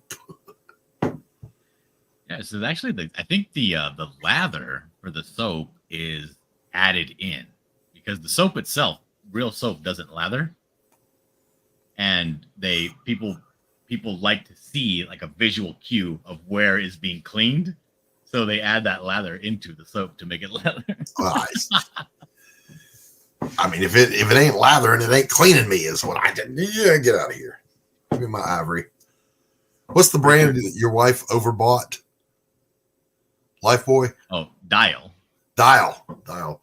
Dillard will smell like Dial to the end of time. Do they still make Lifebuoy? I don't have a clue. Lifebuoy is a soap? Yeah. Lava soap does lather. Yeah, but it's got that pumice in it, doesn't it? It's very gritty.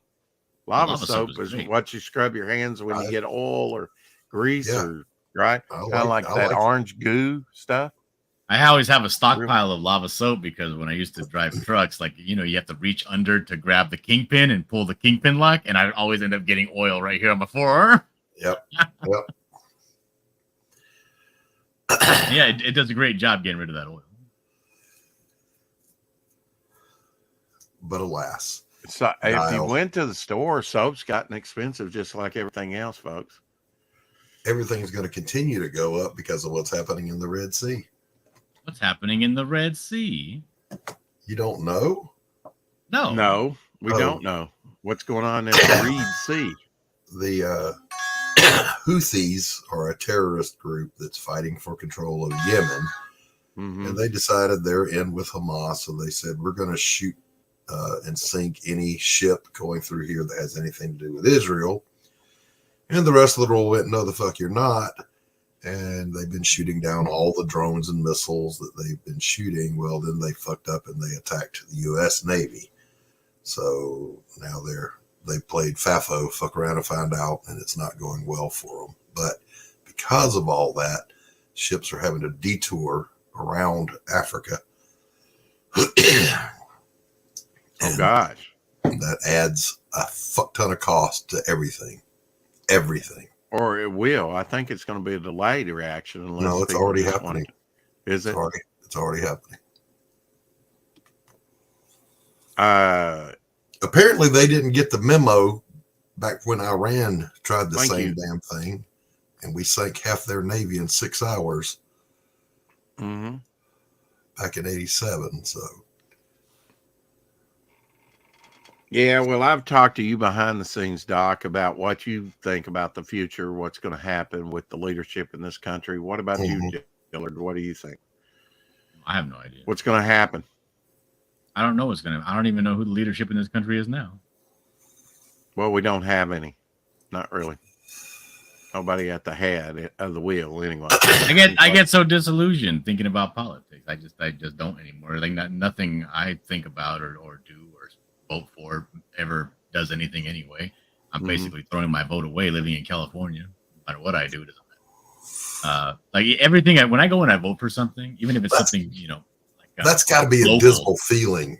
Yeah, if I vote for something local, right? Like, you know what? That actually sounds kind of cool. Proposition 61 or something, right? I'll go over there and vote no on that.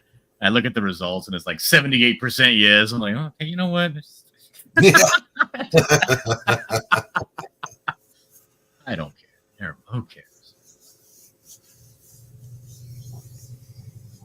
Yeah, well, I mean, it's always going to be a hot spot, but geography is what it is. I mean, the Suez is where it is.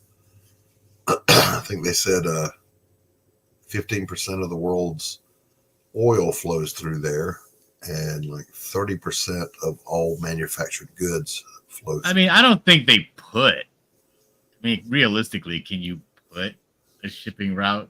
No. Like there's only one place for it to be geographically. Right. Hold on, I'm sorry, I'm getting a phone. Now the ships have to go through pirate waters. Absolutely.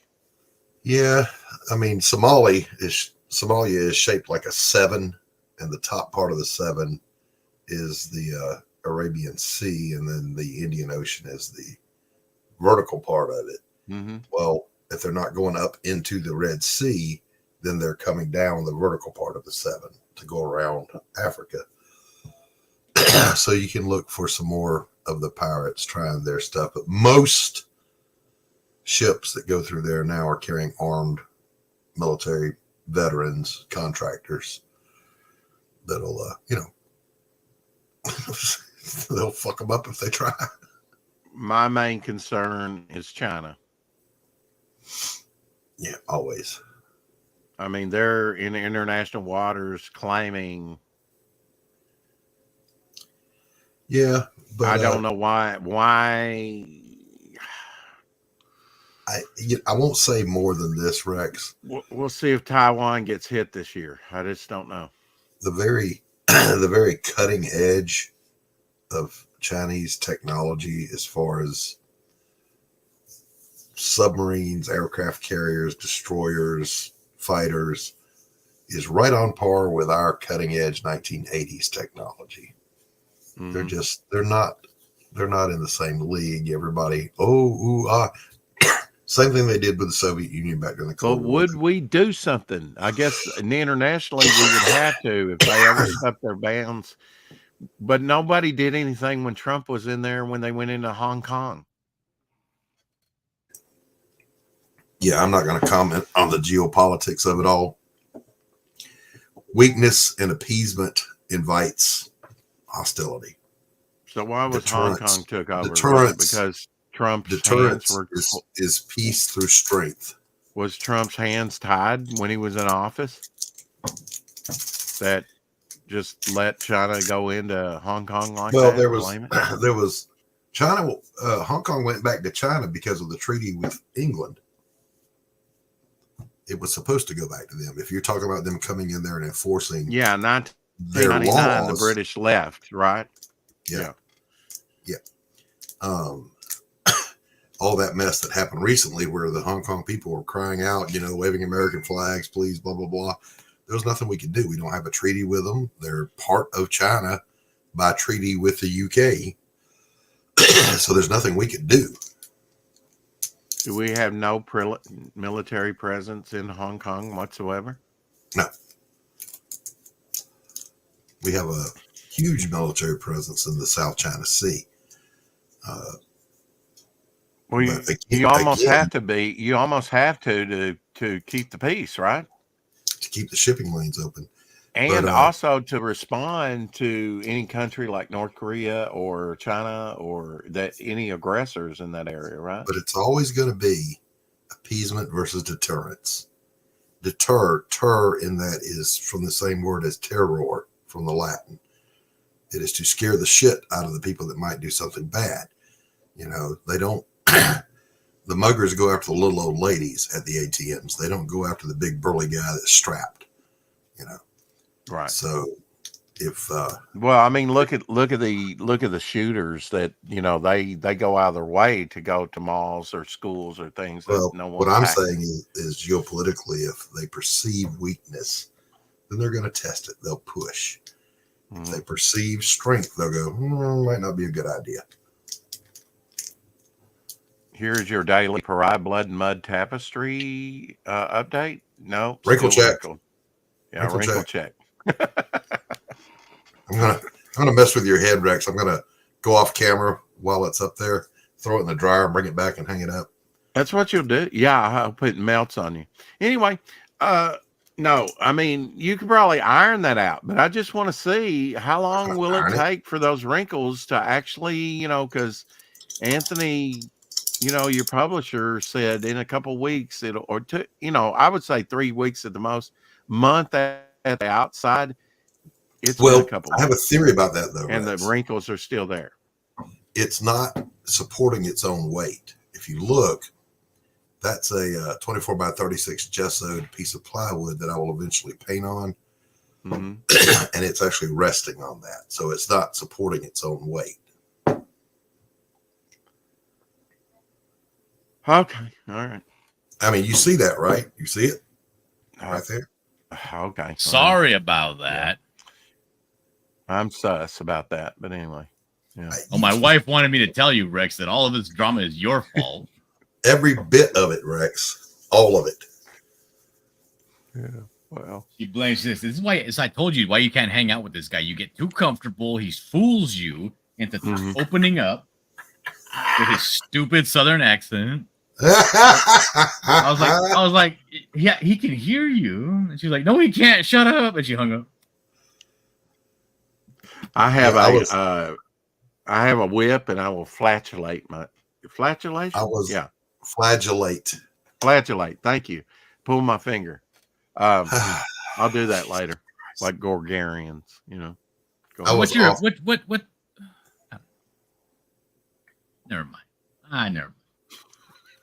I was off camera the other day, Rex. Yeah. And Tacey brought me a pastry and a cup of coffee. And I scared her. I said, I'm live, honey. And I pointed at the camera and she recoiled. Ah!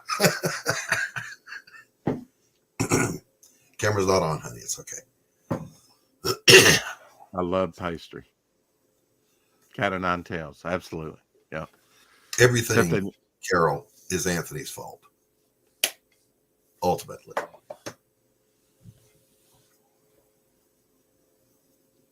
How's repairs coming along, Dillard? Everybody wants to know, when are you going to get everything?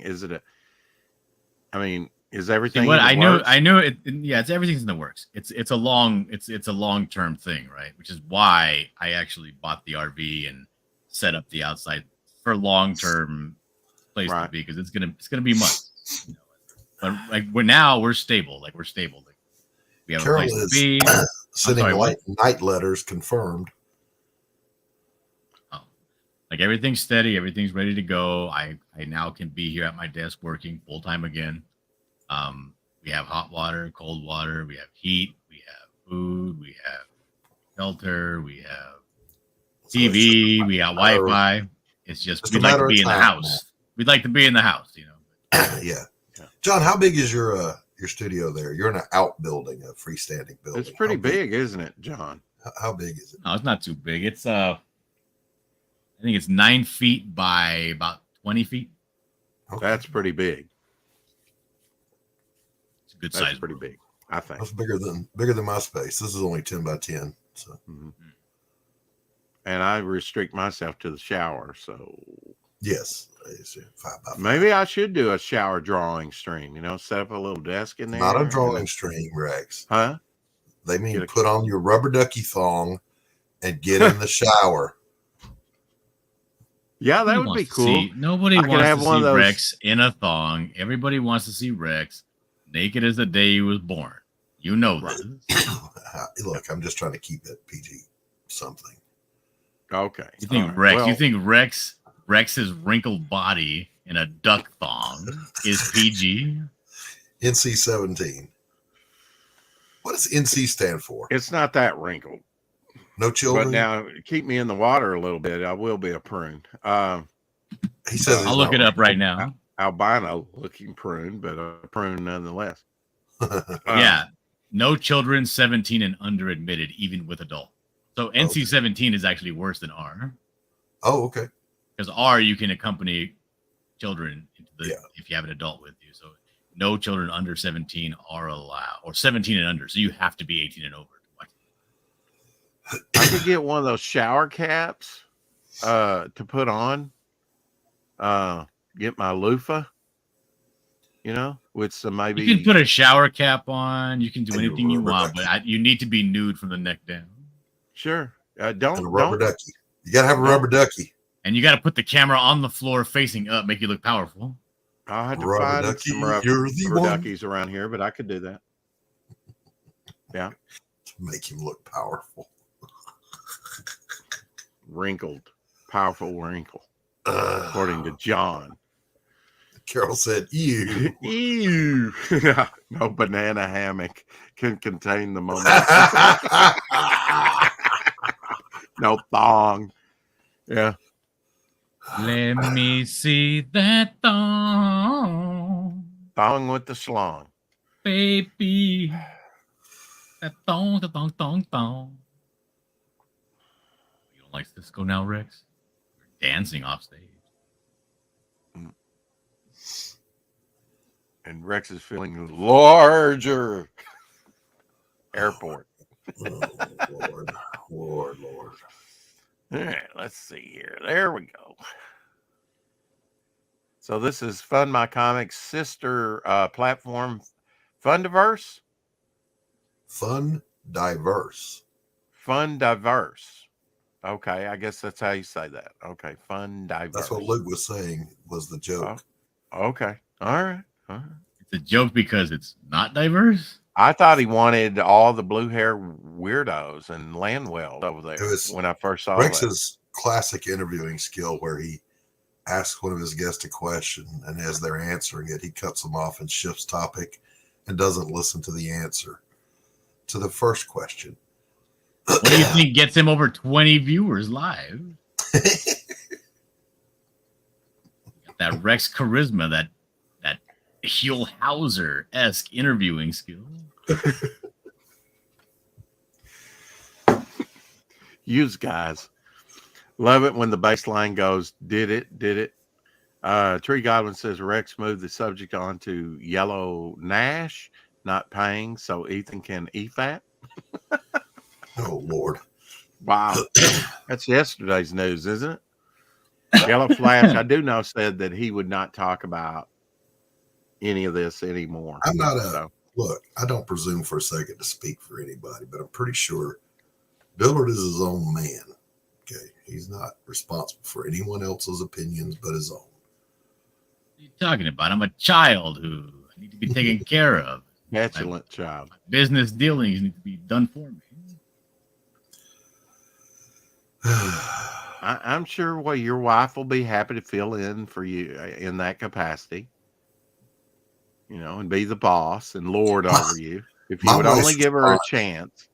My wife's response to all the business dealings in the comic book side of this, not the art side, the fine art, but the comic book, she says, and I quote, "That's your thing."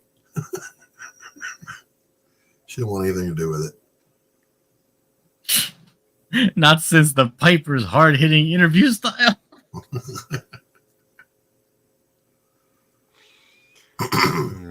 Yeah, it was funny. T Bunny came on. He was like, in the DM group, he said, just got off with from Rex's channel where he grilled me for 2 hours.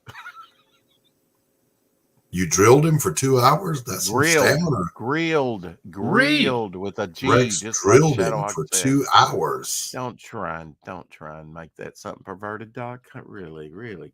Tisk. Drilled Rex. We're gonna start calling you D-Rex? Wait a minute.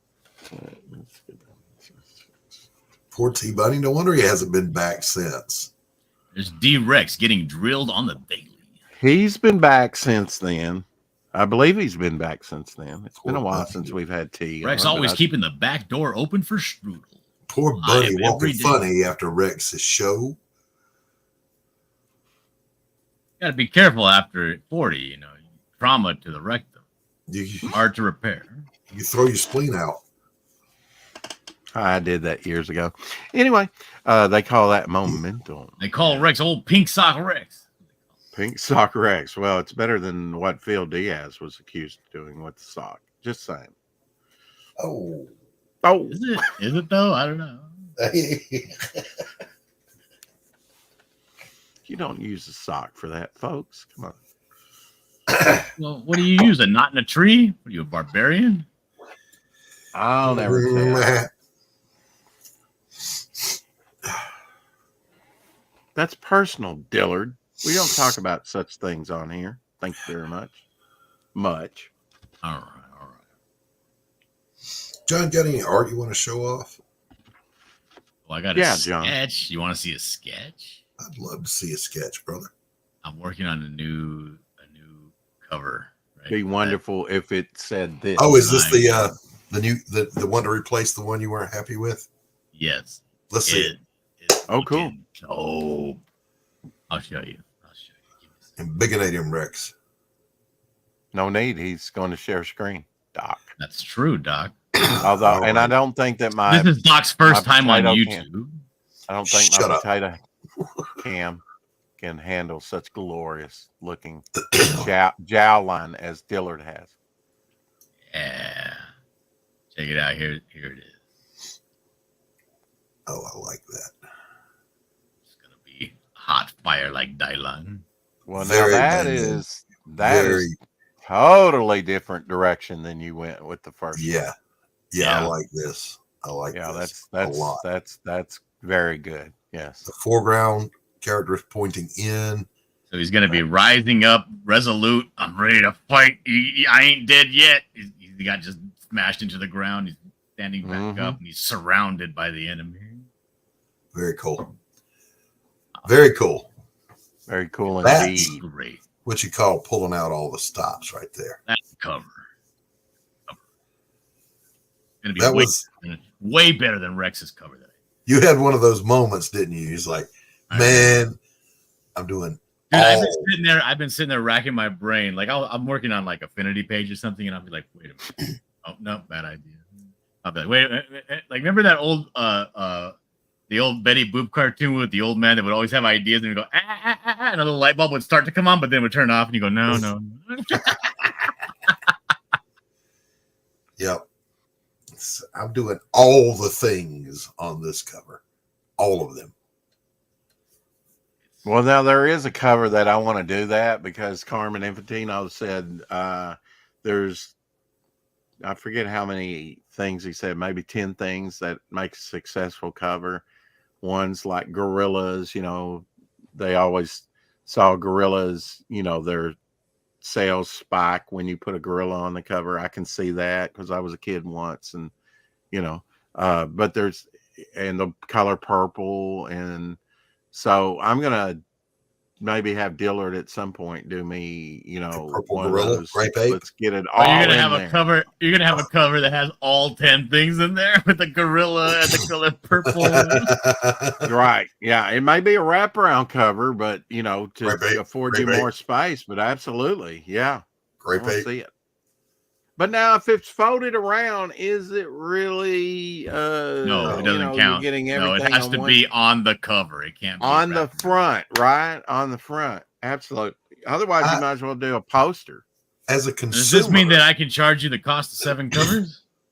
exactly. If No. you're doing a wraparound, that's double cover, right? No, I'm putting 7 great covers onto one cover. 7 for the price of 1. Stop coughing at me, though. Gorillas are dope. Yep. Like my daughter came up to me, she's like, I think Dad, it was 7. Okay. Dad, like, would you stop that? Gee whiz. Crooked Painter says maybe wipe the nicotine off your camera, Dillard. Oh, is it on there? Let me get it on. Hey, Billy, you back? Hey, Hockey, good day. Good day. What's up, Hockey? You really need to go sign up for Hockey. Oh, that's much worse, John. Is it? Alcohol. I just wiped the nicotine across my camera. Yes. We call that a smear.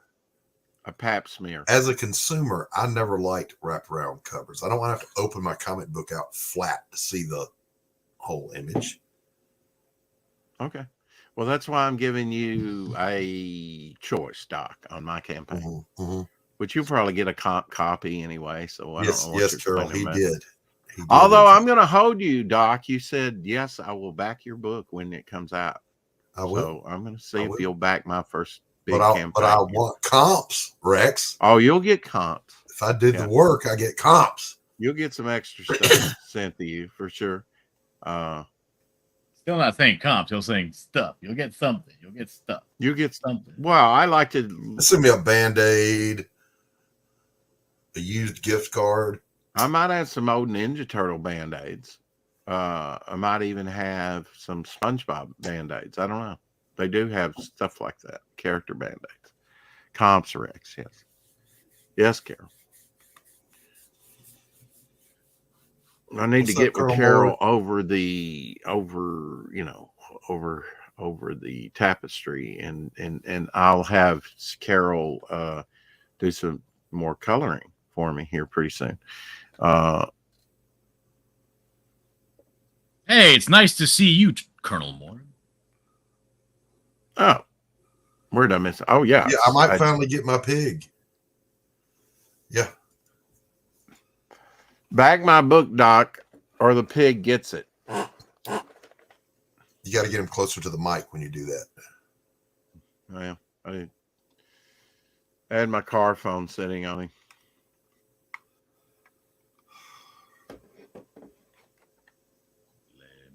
And 2 other objects. Damn it, Rex. Ask Dillard a question. Okay. Why are you gay? That is not what he said. He said, ask him my question. Oh, ask him his question. Did you get the paper Dan Pleagle left? Yeah, I got the paper Dan Pleagle. What a creep. All right, look. Pleagle is stressing out, he says. No, I got it. And I got it before the weather got to it. Pristine condition. I get up, right? I'm all like burnt out from the day before and all the drama that's been happening. I get up, I'm like, ugh. Come out to my work shed to start my day. And I think I come out to my work shed around like 9 at night to start my work day. That's all he wanted to know, and he just says goodbye. And there's a packet of Bristol. Some 14 by 17 Bristol. Ooh, big sweet. packet on my stoop of my work shed. What? And I picked it up and I'm looking at it because I ordered some online. I ordered some Bristol, but it's not the same brand, right? And I'm like, my wife put this here? Whatever, right? I take it in, and I'm looking at it. I set it down. I'm like, that's so weird. And then I come online, and I open up my computer, and then Dan's telling me, hey, I left some Bristol on your door. So I'm like, you came in my house? You didn't even bother to say hi. Snuck into my backyard and left Bristol on my drawing shed. Good thing it didn't rain. My wife had no idea he showed up. Nobody had any idea. Came in like a ninja. Could have took me for everything I was worth. And but no, I was very 14 by 17. Yeah, that is an odd ass size. I'll show you. I've seen 14 by 17 before. No. Now, my other Bristol did come in the mail. This is the one I normally use. Yeah, 11 by 17. Comic size, right? This is the, for comparison's sake, the 14. Right. 14 by 17. Oh, wow. Huge. Yeah, Casson. Oh, yeah. Recycled Bristol. Wow. A lot of bad art went into making that. 96 pounds paper. What? Your regular there, what's the poundage on that one? Your regular? 100 pounds. 100 pounds. Okay. But I went back to using this. I actually have been using for a while the Strathmore 500 series. Right. Which is supposed to be but I was using the plate. It wasn't double bonded, right? So even though it was a much smoother, high quality surface, very expensive, right, it flopped. You know, it wasn't stiff like Bristol, like should be a comic board, you know. Mm-hmm. So I stopped using it. I ran through all of it, and I'm like, I was not a fan. Well, that plate finish, I really don't like anyway. It's so. I mean, for certain projects, if you really want it smooth surface, it really depends on what you're going to use it for. I prefer a little bit of grittiness, to pick up ink and stuff. I don't. I like it smooth. I like it real smooth. But okay.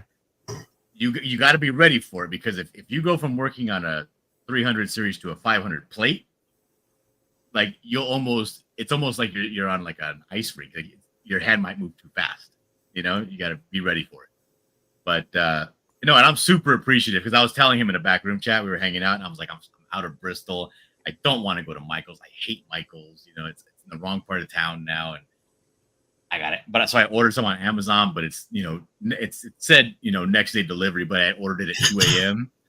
Yeah. And so it was going to be the next day after the next day when I woke up, and then it said 10 p.m. and we never get deliveries past 8, so it's probably going to come 3 days from now. You know what I mean? Right.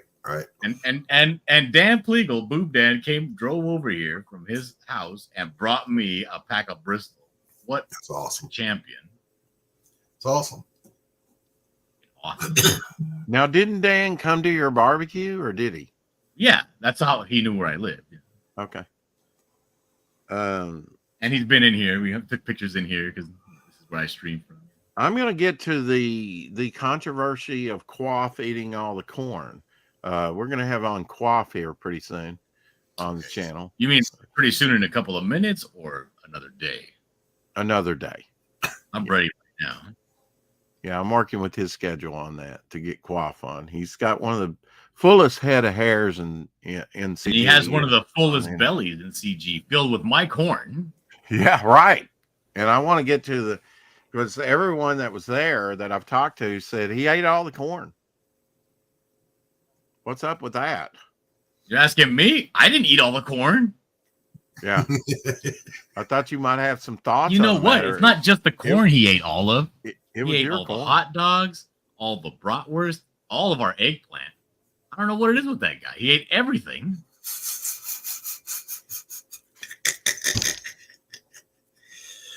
He's a new parent. They're always starving. Eating it through both ends.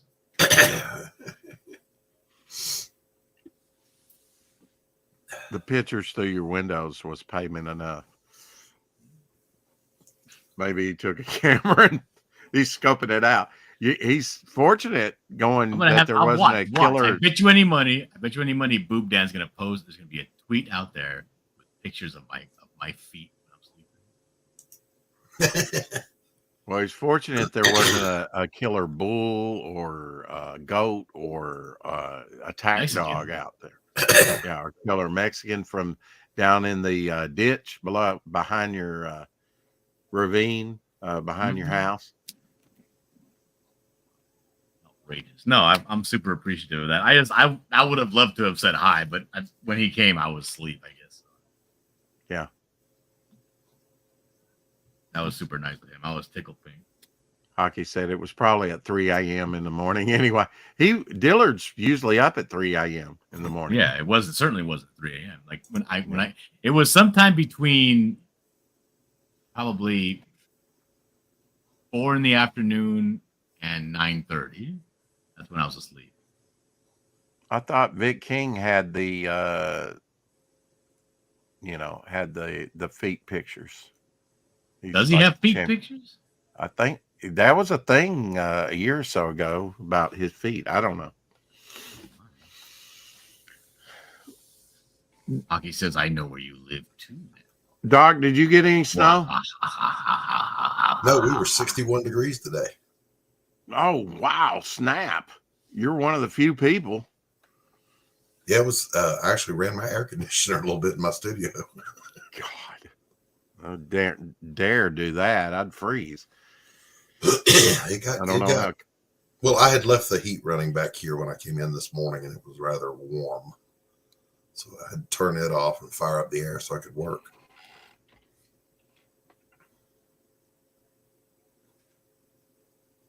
Okay, perfect. I'm just getting it. Go to Fox News here and see if it tells me my local temperature.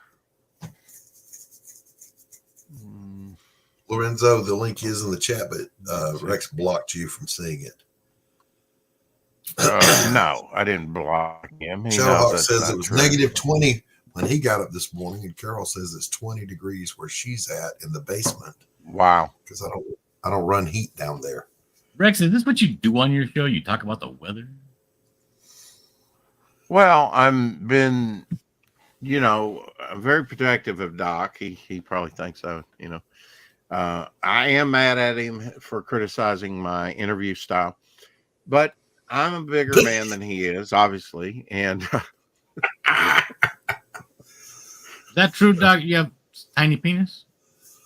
Not that I'm aware of. My wife says it's big enough. Welcome to the show, Ethan Van Sciver. I would never put words in your wife's mouth. You hear that, Lorenzo? Doc, he just got here, Doc. Don't tell him. Well, thanks for having me on. Can you hear me, or is it echoing? Am I underwater? No, it sounds you're awesome. You waterboarded. You sound perfect, Lorenzo. Perfect. Unfortunately, you sound exactly like yourself, Lorenzo. Oh no, anything but that. Sorry, I don't want to interrupt anything. There was nothing to interrupt. We were just dude, we were talking about the weather. Any topic is better than the weather. The weather isn't even a topic. Speaking of weather, and I don't know whether the weather factored into your place flooding. And I keep going grim, but I'm getting kind of I'm wondering is there a good way I can respond to these people who are just keep talking about you nonstop? Because if they're talking about me on Twitter, leave it alone. But if they're talking to you, okay, yeah, I don't know what to say. It's just like the John Dillard that they're talking about doesn't seem like the John Dillard that I've known over the past few years. I know it's not like we're constantly DMing each other or anything, but it's just taking warm showers together in the wee hours of the morning. I mean, it's just let's not get ahead of ourselves. Let's not count anything out. It just really feels like people are there's people arguing and they're just dragging. Yeah, the thing is that the people are arguing. The people are arguing because they have a lot of stuff they want to say about a topic, right? It's not necessarily have to do with I've already said my piece on Twitter, about it, and it's they don't want to listen to me. They just want to talk about the beef. They want to talk about the beef, and they want to talk about if that were me, this is what I would do. You know what I mean?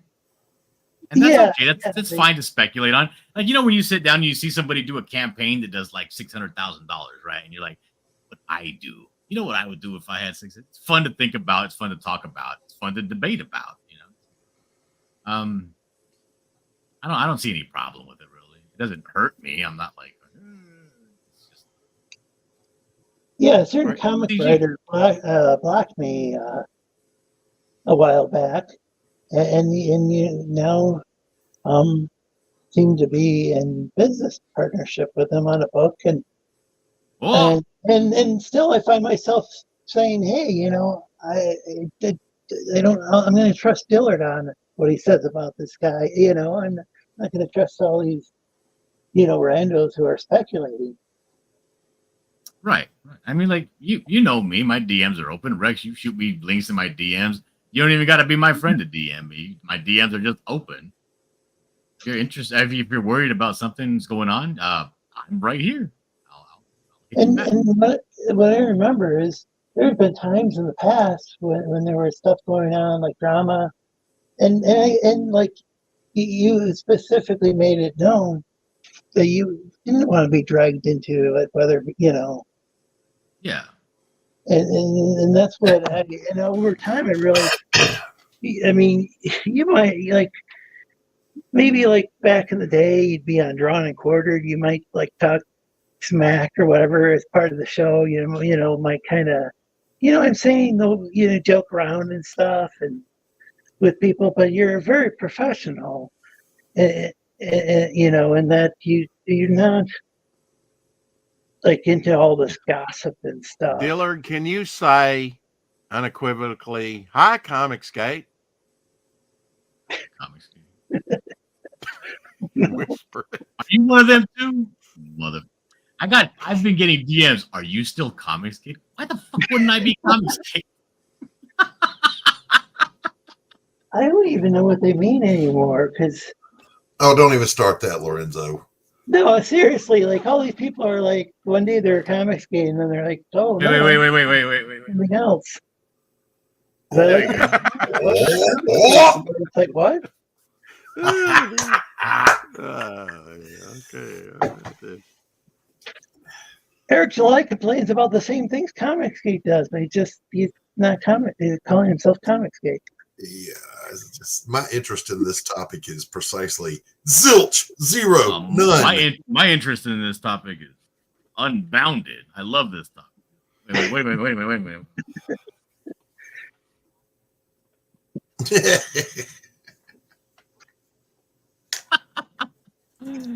No, yeah, Comicsgate. I've been How many years have I been Comicsgate, Lorenzo? Why do I still get asked this question now? Yeah, I'm trying to think of when I first started.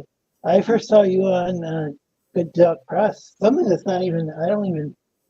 Yeah, Manny Correa, Good Duck Press is where I met you through.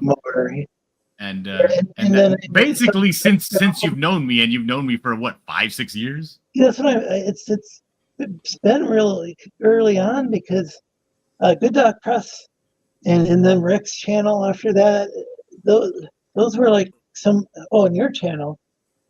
These were some of the like non like EBS affiliated. Yeah, well, not that EBS has never been. I think EBS has been on your show, but what I'm saying, it's not. These were the shows that the how do I phrase it? Yeah, me, Rick Piper, Tank Ferret. Just before that, I was watching like say Richard C. Meyer and EBS and some of the big. I'm pretty sure I saw you in Richard C. Meyer's chat too. Well, back then my name was John Dillard, Gaming the System. Fanta, get in here. Richard C. Meyer hosts many streams. It seemed like he mainly uploaded videos. No, I'm saying you probably saw me in the chat because I was all up in the chat back then. Billy, I will not let Carol out. She can work in the basement. There's a candle down there she can see with her crayons. No, if Ethan and Yellow Flash had a falling out, that has nothing to do with whether or not I'm Comicsgate. I've been Comicsgate since day one. Yeah, and the thing, so basically, I think what had happened was Manny had a bunch of there's a section where people can list different channels off, and then YouTube will.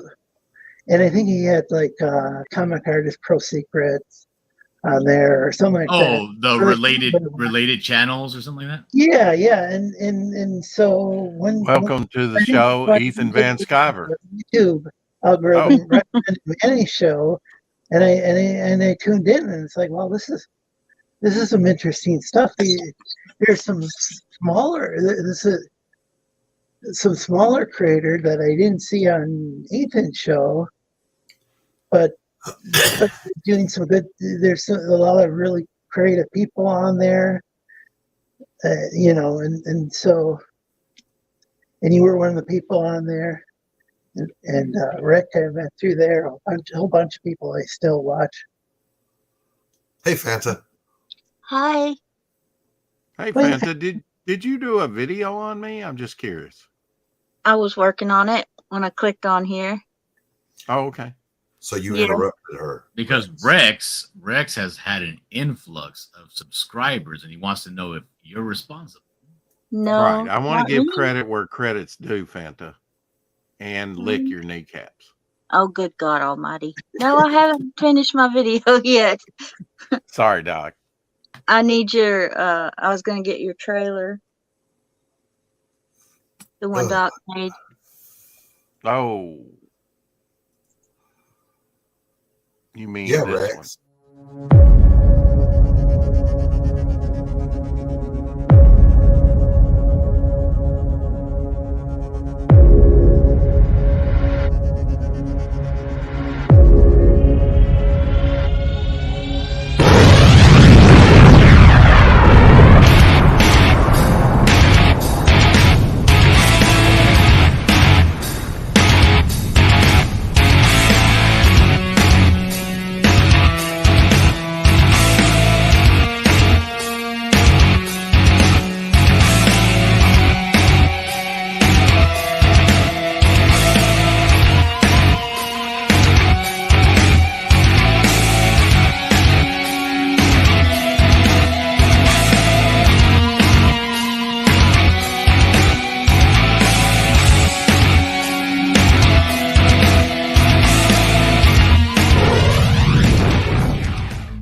That was a cool one. That one. How many signups have you had? So who's the dead man that took my artwork and flipped it? That would be Doc. You, Doc? Really? Of all people? Did I flip it? I don't think I did, Rex. I think I just posted what you sent me. Did it on my artwork? Oh, shut up. To answer your question, 70. Woohoo! So far, Fanta. That's a lot of sign-ups, Rex, in a short period of time. You're killing it. Yeah. It's only been, what, a few days or a week? No, 24 hours, maybe. A little over. 24. Okay. Mm-hmm. Wow. Now, Rex, how many of those are your cousins, though? All of them died off a year ago, Doc. Thanks for bringing that up again. On a lighter note. Great job, Doc. How many times? Okay. That just means that you're next, Rex. You're on deck. But I haven't licked her knees yet. Oh. You're up at bat next, and you're on deck. She likes to swap spit. I'm going up yonder. Ugh. Rex. And mayonnaise. Stop being creepy, Rex. Well, I mean, look, you two liking banana and mayonnaise sandwiches is creepy enough, Doc. It's not a banana and mayo sandwich. It's a banana sandwich. Mayo goes on sandwiches. Oh, my God. What? And tomato sandwiches with mayo and salt and pepper. Absolutely. Don't go yet. NPC says, oh. Hi, chat. Sorry I I learned didn't that say from hi Red Fox. individually. I apologize. I'm sorry. Sandwich with bananas and mayonnaise? Yes. banana sandwich. These Yes, two, they eat them. they're delicious. They're amazing. Amazing. They're amazing. Like I can understand a fried peanut butter and banana sandwich. That's what I was gonna say. No. Sandwich, take bread, mayo, banana, mayo, And bread. eat it. Yes, delicious. That is some fucking inbred shit. That is. That is not delicious. inbred. Did you just say inbred? That's exactly what I said. That is not inbred. I'm sorry. Unlike Fanta here, I am not a supporter of inbreeding. I am not. Dillard. Oh my! I was just gonna ask. Phone call. Give me a second. Hockey, you need Thank to drop. goodness. You need to drop that. I can do it for you though. I can drop the link for hockey's. But I'm not going to take cuisine critique from somebody that puts sugar on their grits and lime in their coffee. Lime in their coffee. I don't really eat grits, to be fair. But well, I put wouldn't sugar shy and away butter from and it. grits. Well, then how do you call butter. yourself a Southerner if you don't eat grits? There is Hockey's project. He says he only has 60. So come on, What? sign up. Sign up Come on, for guys. Hockey's awesome. I have no idea how many I have. Coming out this year. I got to get Anthony to answer that question for me. What I eat question's that, grits and Doc? white rice with butter and sugar. I'm sorry about that. My kid, my littlest one, has a little sniffle, so I'm getting updates. Oh, No. Give me some updates. poor So little when- Sorry, thing. Fanta. You were going to ask me a question, Fanta. What happened, Fanta? I don't know. Okay, never mind.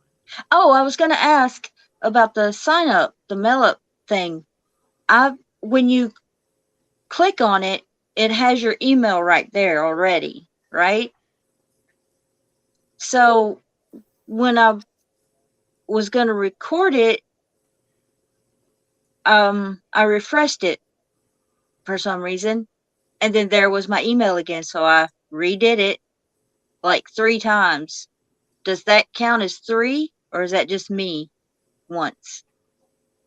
Was that a question for me or Rex? Rex or Doc? Oh, I Wait, thought what? you were talking to Dillard, so I wasn't paying attention, really. No. She tried to sign up, but it wasn't working. She wants to know if she signed up 3 times because she did click 3 times. Did that count as 3 signups? No, it only counts if the emails are different. Okay. Yeah, because it had it right there, and so I wanted to make sure. Yeah, because I found it a little confusing at first myself, and it turned out it was just one sign up per email. Yeah. Okay. Yeah, I'm gonna get the trailer. I guess I'll screenshot. Hold on a second. it. You just skimmed over that comment. That's an agree. I am not welcome on many shows. What happened? What did Hockey get blackballed? What happened? What, Hockey? That can't be true. Are you talking about Jason? Now, don't drag Jason Bascom into this. We all know how difficult that man can be. Well, according to Shelby, he's a sissy lala. Well, Sissy Lala. Oh. there is that. I'm so confused. That's even worse than a sissy baby.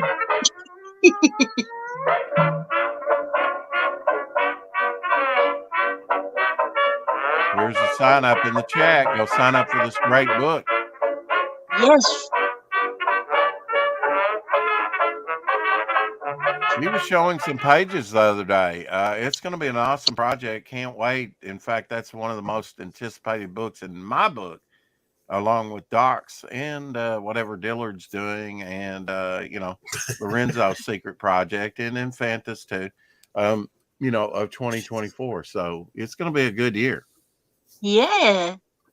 Dillard, your wife's past just popped back up on my timeline. Post. Post. Not her past. Okay. Well, at least I didn't say pooped. Wait, they weren't. Don't say that. My dog will come over here. I murdered the comment. Sorry, guys. So that wasn't a dress commercial. I saw something about a dress. That's so. Hockey, you're welcome on my show anytime, bud.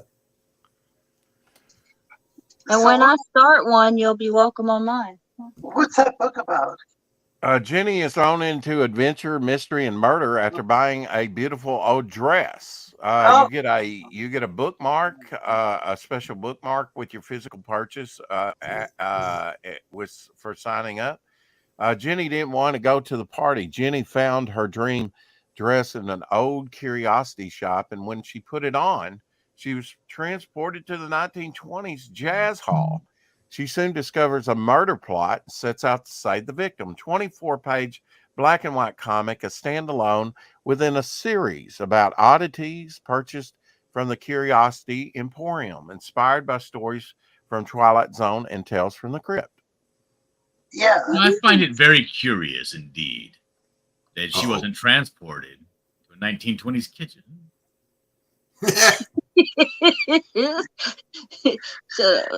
Well, so she's messing with the timeline. Friggin' chauvinist.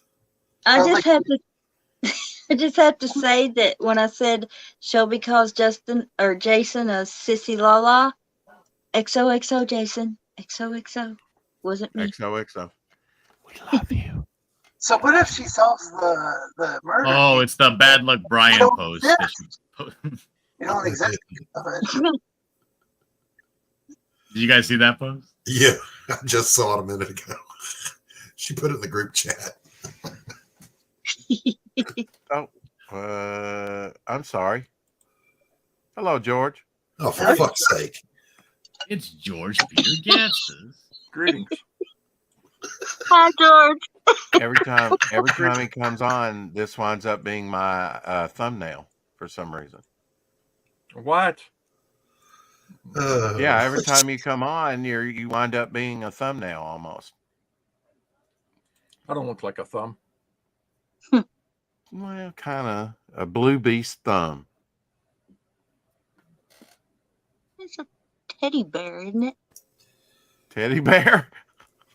What Are you is a teddy bear, George? Yeah, yes. Let's go with that. Yeah, let's go with that. His favorite phrase. No. I want to learn more about this woman with the dress and the solving a murder. Lorenzo. Okay. Right. Well, no, Hockey needs to come in here. Tell us about it. Oh, okay. Girl goes into a that's shop. Hockey's book. She finds an antique dress. She puts it on. It transports her back to the 1920s where there's a murder to be solved. The Emporium is it's a great vehicle for all these different stories that can take place in any time, I guess, within the past, maybe the future. It's a great little thing. Well-read comics says George is a disease of hackery.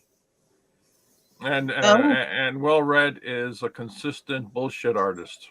Hail well-read.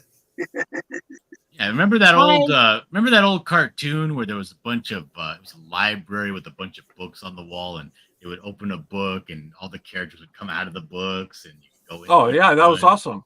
That's kind of like what this Wonder Emporium is. Like every little knick-knack in this Emporium has its own like universe and story that you could get sucked into. You're on an antique dress. Gumby did that. Right into an adventure. Wait. What's it? That Batman White Knight artist. What's his name? Sean Gordon Murphy. Yeah, he did a book like that. No, you're thinking of Sugar Skulls. Who am I thinking of? No, you're thinking of the Calavera Mask. It's a different book. No. There's a book that was kickstarted with that exact concept. What's it called? I don't remember, but I remember it was Sean. Gordon sounds Murphy. like a lie. Do you remember when Gumby used to enter the books? Oh, I love Yeah. Gumby. Yeah. I had a Gumby telephone. Dude, my aunts and uncles when I was little always used to say that phrase. I'm Gumby, damn it, from when the Murphy did his skit. And he's like, they always used to say, you gotta watch that skit. It's hilarious. You'll be on the floor. I didn't crack a smile watching that skit. It was awful. I loved it. That was so awesome. I say that too sometimes. Gumby, damn it. I got it backed. I'm looking through my backed folder. John Thank you, Dillard, the one everyone. human being Hey, on man. earth that doesn't find Eddie Murphy funny. Yeah, he's a hard nut to crack. Well, my favorite comedy movie of all time has Eddie Murphy in it. It's the movie called Life with Eddie Murphy and Martin Lawrence, where they get sentenced to jail. That is a good one. It's hilarious. My favorite comedy. I don't see where the humor is in that. I'm like, I don't get it. Is that the one where? Oh, sorry. That's the one where he said, "You gonna eat that cornbread?" Yes. Yeah. Cornbread. I was wrong. It wasn't Kickstarter. It was on what do you call it? Indiegogo. It was called Plot Holes. You gonna get your cornbread took. Yeah, Plot Holes. From fan favorite comic artist Sean Gordon Murphy comes an all new tale of action and adventure. Yep, it's What's that, Rex? Basically the whole concept of you just said. So what's the concept? There's like an antique store that has like a bunch of plot holes. And they're going in and out of the books trying to close up the plot holes, and there's a central. Oh, agency. so you're saying that Sean Gordon Murphy is the artist cartoon?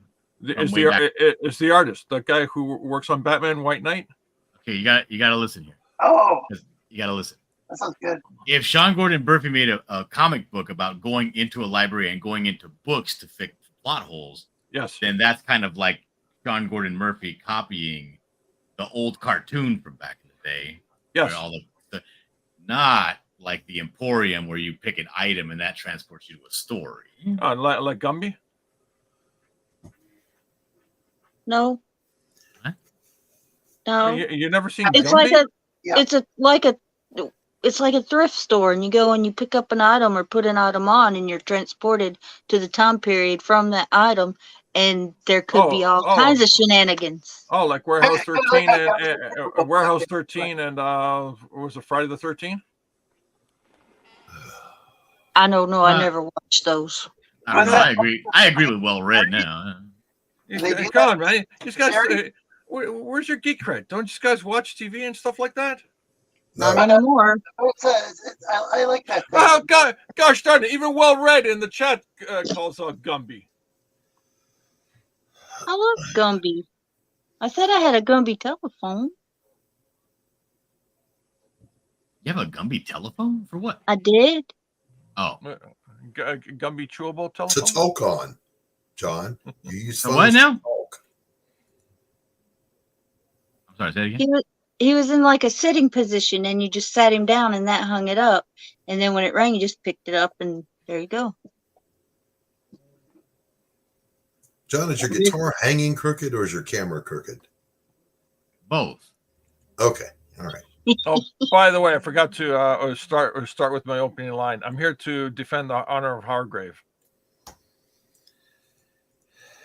Who was it you, Doc? Who was besmirching Hargrave?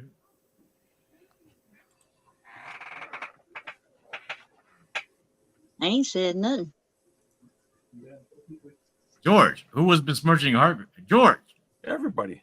Hello. Everybody. Did he mute himself? George, who was besmirching Hargrave? He's bullshitting. Nice try.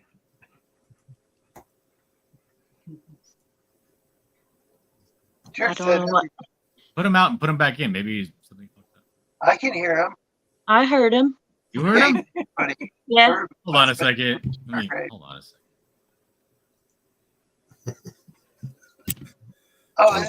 This is like wait.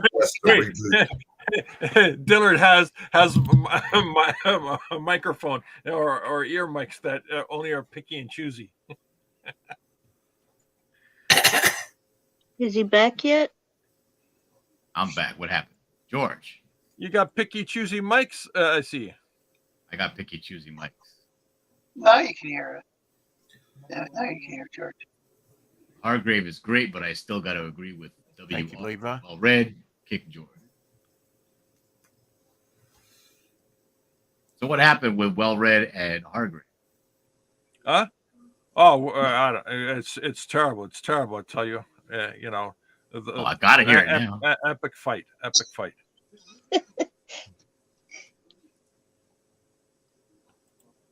It's. I don't think they actually fought. George is lying. It's so bad you can't even speak about it. It's unspeakable. He's a man of few words. George is passing gas as we speak. Wow. I heard so Risey was talking about the $1 PDF file book that him and Wellred are going to make. Risey and Wellred? Yeah, I think it was a joke. Oh, by the way, Dillard, I don't care what Wellred says about you. I think you're all right. Damn it, George. What did Wellred say about me? I want to know. I said I don't care. I'm just saying you're all right. But I care. I want to know what he said about me. Well, you're gonna have to hit him up for it. Sounds like a lie. Yeah. I only got 365 days in a year, George. What's going on? This is the weakest blood sports I've ever seen. Is this all you guys can do? Just look at the camera and just like blank out? You know, you can do that. You can do that at home in the middle of the night. I am at home. It is the middle of the night. What are you talking about? It's a guy thing. If you guys very easily can just look at the wall, blank out, and enjoy the moment. If you observe, but if a woman would come by and she would say, "What are you doing?" I'm just looking at the wall blissfully. Fanta, why aren't you doing your job as a woman and telling these guys, "What are you doing?" Staring into the camera. You're looking at the camera, George, but your pupils are dilated. What's going on? If you look at Rex right now, too much sugar. The very expression he's talking about. Yeah, your hair's standing on end too. Is it the sugar? Too much salt in my sugar. I don't know what's happening. Salt, not sugar. I think you have more hair than any of. Sorry, Fanta. There's not a plot to this commercial. But look at me. I don't even have hair. Why? Actually, there is a natural formula using aloe vera to grow back your hair. Does it work on lizards? It works on everybody. All true lizards have. Never heard that. Yeah, it's one of the many things you learn when you watch the Joe King Adventures every night at 8:00. That's the reason you've never heard of it, Lorenzo, is because it's complete bullshit. Oh no, it's legit. Well, even more. Mork's in the chat. Howdy, huh? Yeah, you're starting to get that underwater gargle thing going on, Lorenzo. Oh, no. Yeah, I wondered if that was just me. No, I mean water. Is that like the neck wobble once you get the fleshy neck? No, Lorenzo's whole apartment building's underwater again. Yeah. Hey, Jason. Yes, unhinged. I did get the pack of paper, and it was not wrinkled or damaged. Got it in time. Please thank Dan for me very much. Very kind of him. Good to see you, Jason. XOXO. Dan Pleagle came over to my house. Oh wow! Left me wow! Who do we lose? A pack of Bristol paper. Heck yeah! Pleagle's awesome. Exactly right, Carol. It's fine. It'll be fine. Don't worry about it. I'm going to put that paper to good use very, very soon. Airplanes? Yep. Do you have any idea how amazing paper airplanes you could make with Bristol paper? No shit. Kill a man with one. Just kill a man. Yeah. Especially the 11 by 14 is good, or the 14 by 17. It's a good square size, so you get a nice sturdy plane. I have tried making one before out of comic book Bristol, and it's just too long and narrow. Oh, you couldn't get past the 7-fold limit? It's rough. You got to use a ruler to kind of really bear down on it. Ah, yes. Alakazam says, Dillard, you should auction off that cover you didn't like. Would probably go for a lot right now while people are fighting over you. What cover? I had done a cover. I had done a cover idea for the Yellow Flash project, and I was sitting there like, as I was drawing it, I was looking at it, and I was like, "This is not." Please show it. You already showed this. I'm sorry, I was in the middle of something, and I was like, "It's not what I wanted it to be." And I was like, I was thinking, it's really, I put a lot of work into it, and it does look really cool, but it's just not like it doesn't like light your brain on fire. You know, Did you show this already it up? doesn't have that. Yes, I have. It doesn't Can we have see it that again? that je ne sais quoi. You know. Can we see it again? Almost like, yeah, you can see it again. Yeah. So I decided that I was going to make a new one. They put the old one up. However, I might be putting that on the campaign because it's still going to be a trading card. We're still going to make it into a trading card. So I'll see if they want to use it for the campaign. If they don't want to use it for the campaign, because there's going to be a lot of stuff on the campaign. Yeah. So if they're not going to use that, I might put it up for. Ooh. That might be fun. Rex, would you please stop surfing Twitter looking for something to share and host your show? There you go, right there. That's the. Look, we had 6 conversations going on, so you know. Hold it still. I can't. So I can make it out. I'll send you an image. I have a high res scan of it. I'll just send it. I see your Swamp Thing book back there, Dillard. That's awesome. Yeah, I know. You just like to linger on my screens. That's why I turned it on. I know you. I know you too well already. It's all about content. So rude. Stop interrupting. Yes. Let's see. And says we are our worst critics. However, we are also our best critics because we know what we did wrong, don't we, Doc? Well, we know when something is just not where it should be. Well, Red's intimidated by me because I have a large talent stack. Well, he has done nothing with his life. Oh no! Yeah, Red, is that true? It's sad. It's sad. Yes, Hen. Rex is indeed worse than you for distractions. Mm-hmm. See his face light and dark as he's desperately looking. See, here we go. Yep, there it is. I'm just showing, since Jason is in the chat, I'm showing off some of his great work. Blank cover he did. Yep, I watched him do it. Doc. I had never even seen this. I want to see this. Can you make it a little bit bigger? No. It's as big as it gets. Awesome. That's what she said. Yeah, he's sharing his screen. He can't change his screen size. Getting a knock on the door. I'll be back. Yeah, you can. Hen does it all the time. Wait, what? Enlarging it as you have the screen up. Yes, but this is Rex we're talking about. That's well, I mean, true. this is on Twitter. How can really? Okay, is it possible to enlarge this? I don't know. Don't think so. You can. Rex, put Jesus Christ! Put a magnifying glass over it. Exactly. I wasn't talking or anything. Quit no, but you busting my balls. You called me out. Yes, my son. Yes, my son. Man.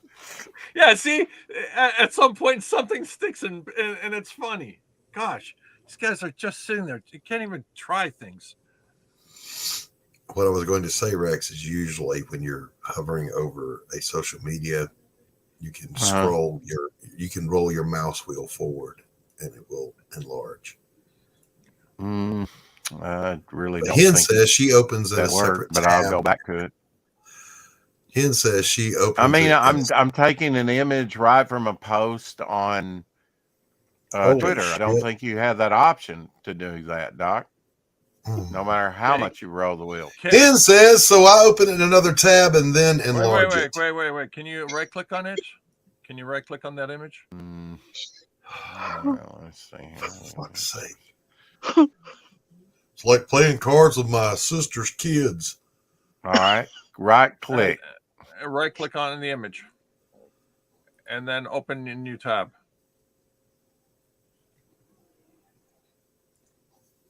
Okay. You actually have to do it. You actually have to do it before you click on it. So X out and then go to where the image lives, right click on it, and then hit open in a separate tab. And then share the tab that you're. There you go. Now right click. Okay. On the image, not on the word following. And not on anything that's left us. Just a minute, Doc. Man, y'all want instant gratification. Come on, man. I want to step in front of a bus. That's what I want to do. Jesus Christ.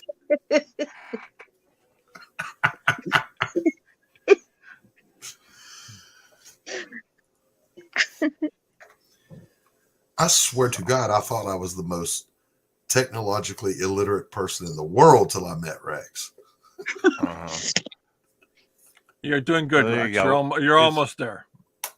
I'm almost there. Yeah, you're almost there. You just have to not do that. That's small. You just have to not do that for once I agree with George. Yeah. Right click on the image.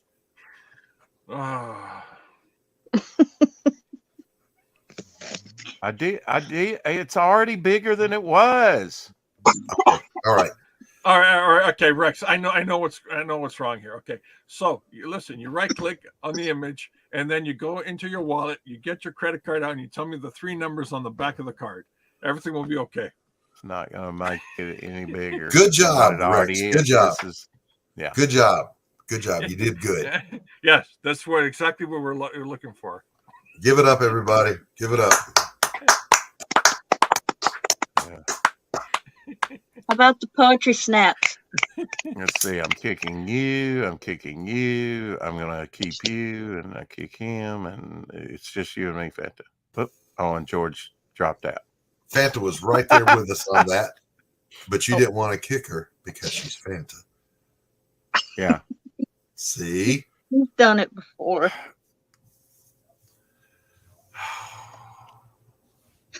Rex. Yes, I have.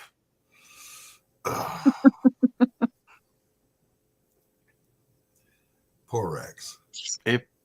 If I want to get rid of Phantom, then which I rarely have her on anymore, she's gatekeeping me, and she's a busy little girl. I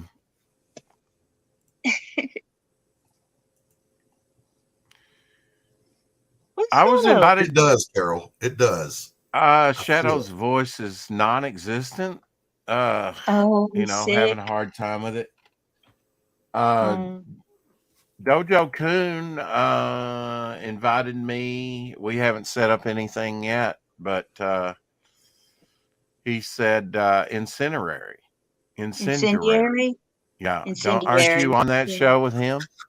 I am. I am.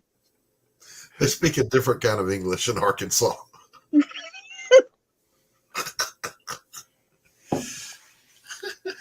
This stream hurts. Okay. Yes, it does. Why am I still here?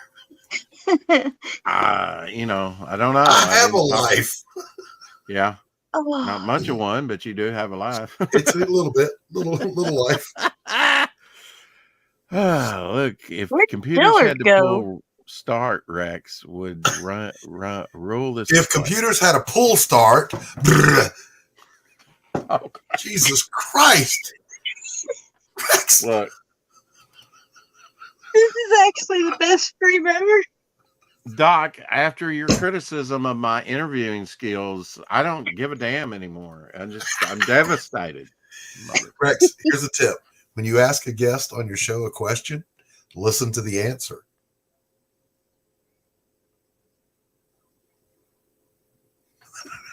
Just a novel idea. I just came up with it. Yeah. Crickets. Yeah. Well, Red says, try kicking your PC. It works for cars. Yeah. What? You need to actually have something to share through Rex. Possibly best to wait until you have a campaign. Rex. What? You have to have something to share, though, Rex. Oh. Okay. Now he's ignoring you, Doc.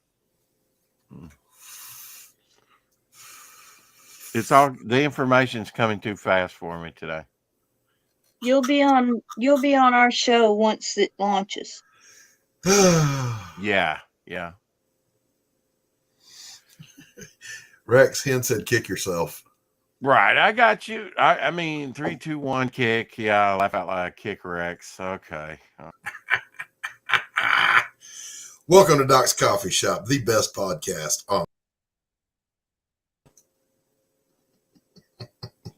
still here, Doc, even though I may not be on screen. Don't do that to yourself.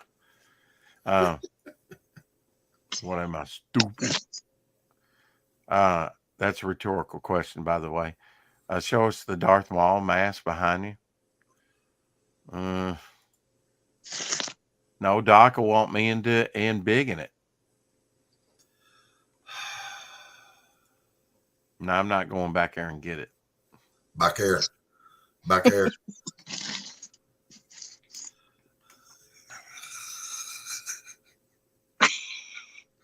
That's how they talk around here too. I mean, I hear that one all the time, but I ain't going back there and get it. That's probably a Ben Cooper mask. It did come with a Halloween suit. Use the force and summon it to you, Rex. I just bought the mask though, not the whole suit. Well, read my mind. Yeah. What do you say? Hey, Nikki. Hey, Nikki. In Biggin. In Bigginate. In Bigginate. It means to make something larger. Right. I get that you have to have an active campaign. That's why I've not been. There's time for that, setting it up, and I'm still working on the campaign. So you'll never find. Doom, doom, doom, doom. But that would be great. Tell us about dojos. What I'm going to be getting into, Fanta. How it is. I've not caught one of those yet. Oh, really? Okay. No. Maybe a portion of one. Well, there's a topic chosen, and when you come on, you get to choose. It's a debate, right? So debate. One that we had was, should women be in comics? So you'll pick which side you're on, like yes, they should, or no, they shouldn't. And debate it. Okay. And then, you get to pick a team member from myself and the guys on the panel, and then they're on your side, and then whoever's left argues the other side of it, of the topic. He just asked me, because I had sent him the sign up, he said, in addition, are you looking for a slot on Incendiary? Yeah. So whatever the topic is, you'll pick which side of it you're on and argue it. It's just a game. And we do that for about 30 or 40 minutes. And then the last part, we show your campaign, look over it, and discuss it. That's it. So Rex, just tell him when you're launching. That's all he's looking for. Yeah, and then he'll see if there's a slot. When there's a slot, he does all that. I'll give him that bit of information. We are launching February 3rd. Yep. Just send him that, and then he'll go from there, I guess. Okay. Did you get snow, Rex? I got a couple inches. Yeah, we've got a lot of ice. Saying. Yeah, I hadn't even been out to my mailbox today. I hope I don't have anything on the stoop in the snow. Like a package or anything. I doubt it, but when I let Abby out, I'll go check it.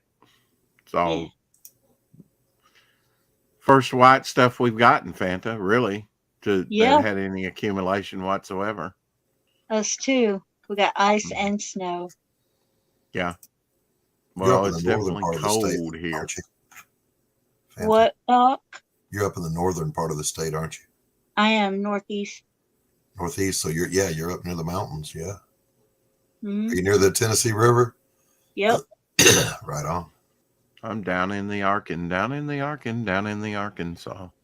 The river separates where I am from. Have you heard of Florence? Yep. Yeah, I'm Sheffield. Florence Henderson, great actress. We used to own some property up on top of the mountains overlooking the river. Yeah. Yeah, sold it about, 20 years ago. Yeah, I'm in Sheffield, where I was raised. Did you have high winds, Fanta? We had high winds like a few days before this even blew in. Back to the weather again.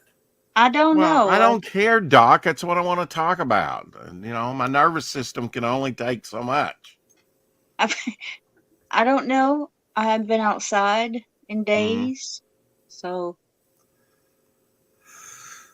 And Harley took the pictures of the snow that I put on Twixer, so Mm-hmm. I was like, Twixer. "Here, take pictures."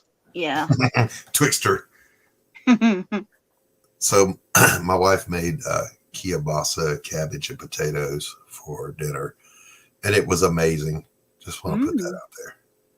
Amazing. Yeah, we used So to you've have already eaten kielbasa dinner. and Wow. potatoes. I sampled it. I haven't gone out there and made a plate yet. I just feel like I need to give you your next assignment, Doc. Oh, speaking of which. Yes. Yes. There you go. Very cool. It's a hat. Uh-huh. No, I wanted a hat. Yeah. Okay. A hat image that bystander wears, or would wear. Oh, okay. I got you. Yeah. Mm-hmm. Where's Dillard? He had a phone call and then he forgot about us. Oh. Well, that's okay. Well,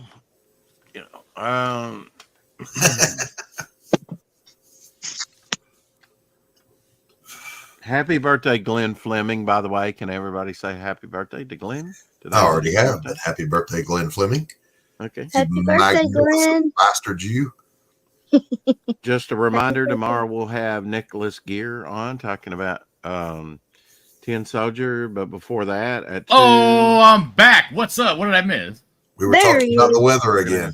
Cider on. Yeah, not much. Well, there was a bunch of limbs down around here, Doc. It looked like a tornado came through here.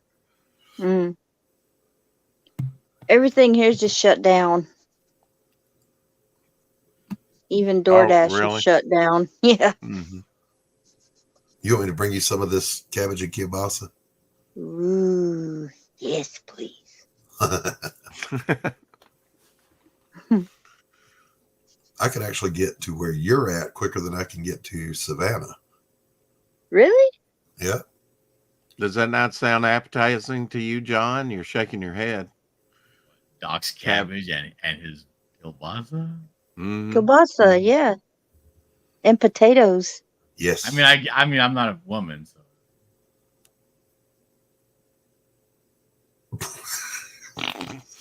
I don't know what to say. Yeah. I don't either, and I'm a man. Some would argue, about that, but we won't go into that. But, after my shower stream, there will be no doubt. Oh. Shower stream, eh? Yeah. What should I eat? What should I eat for dinner? I'm very hungry. Kielbasa and cabbage. Yeah, but I don't want to eat that. That doesn't sound good. How about something else? No, actually, Glenn, the funeral is tomorrow, from what I understand, for his father-in-law. Ryan, what did I just pop into here? Hey, Ryan. I have no idea, but I've got to pop out of here. I want to go eat and unwind. So, Rex, I thought you already had eaten. I said I sampled it, Rex. You don't get to be a man of Doc's presence. Okay. Wow. I think he just called you cellulite. By eating only once. Okay. Cellulose. So anyway, I'm going to go unwind. Thanks for having me on, Rex. Peace out, everybody. No Bye, problem. Doc. Thanks for joining, Doc. Bye, Sugar Plum. Loves you, love bug. XOXO. I feel like eating a burger. I feel like eating a burger, fries, and a Coke from like a mom and pop greasy spoon burger joint. I could go burger, for that. Fries, maybe burger and a side order of chili cheese fries. Yeah, that sounds good to me. Although not too healthy, it's certainly good. I'm a meat potatoes guy myself, though. That's what I'm going to do. You like that meat potatoes, huh? I've got a patty in there with some gravy on it. I don't know what the hell, it is, but I'm going to probably heat that up and eat that. Chicken fried chicken. Could be. I like some chicken fried steak. Yeah. I didn't say chicken fried steak. I said chicken fried chicken. No, I know you said that. There is a big difference. Do you like chicken fried steak? To eat.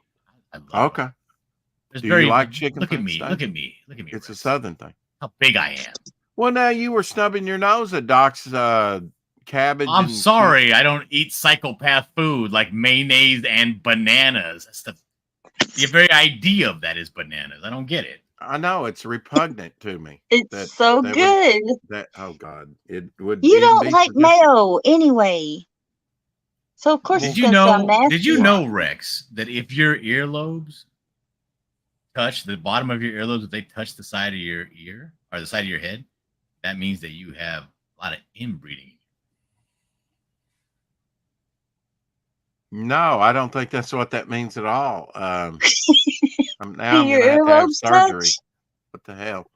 Look, Ryan Cardinal, you got to hear this. I always thought, like, people talk a lot of trash about white people and their stuff they eat, but it's white people food is just fine. But listen to what Fanta actually eats.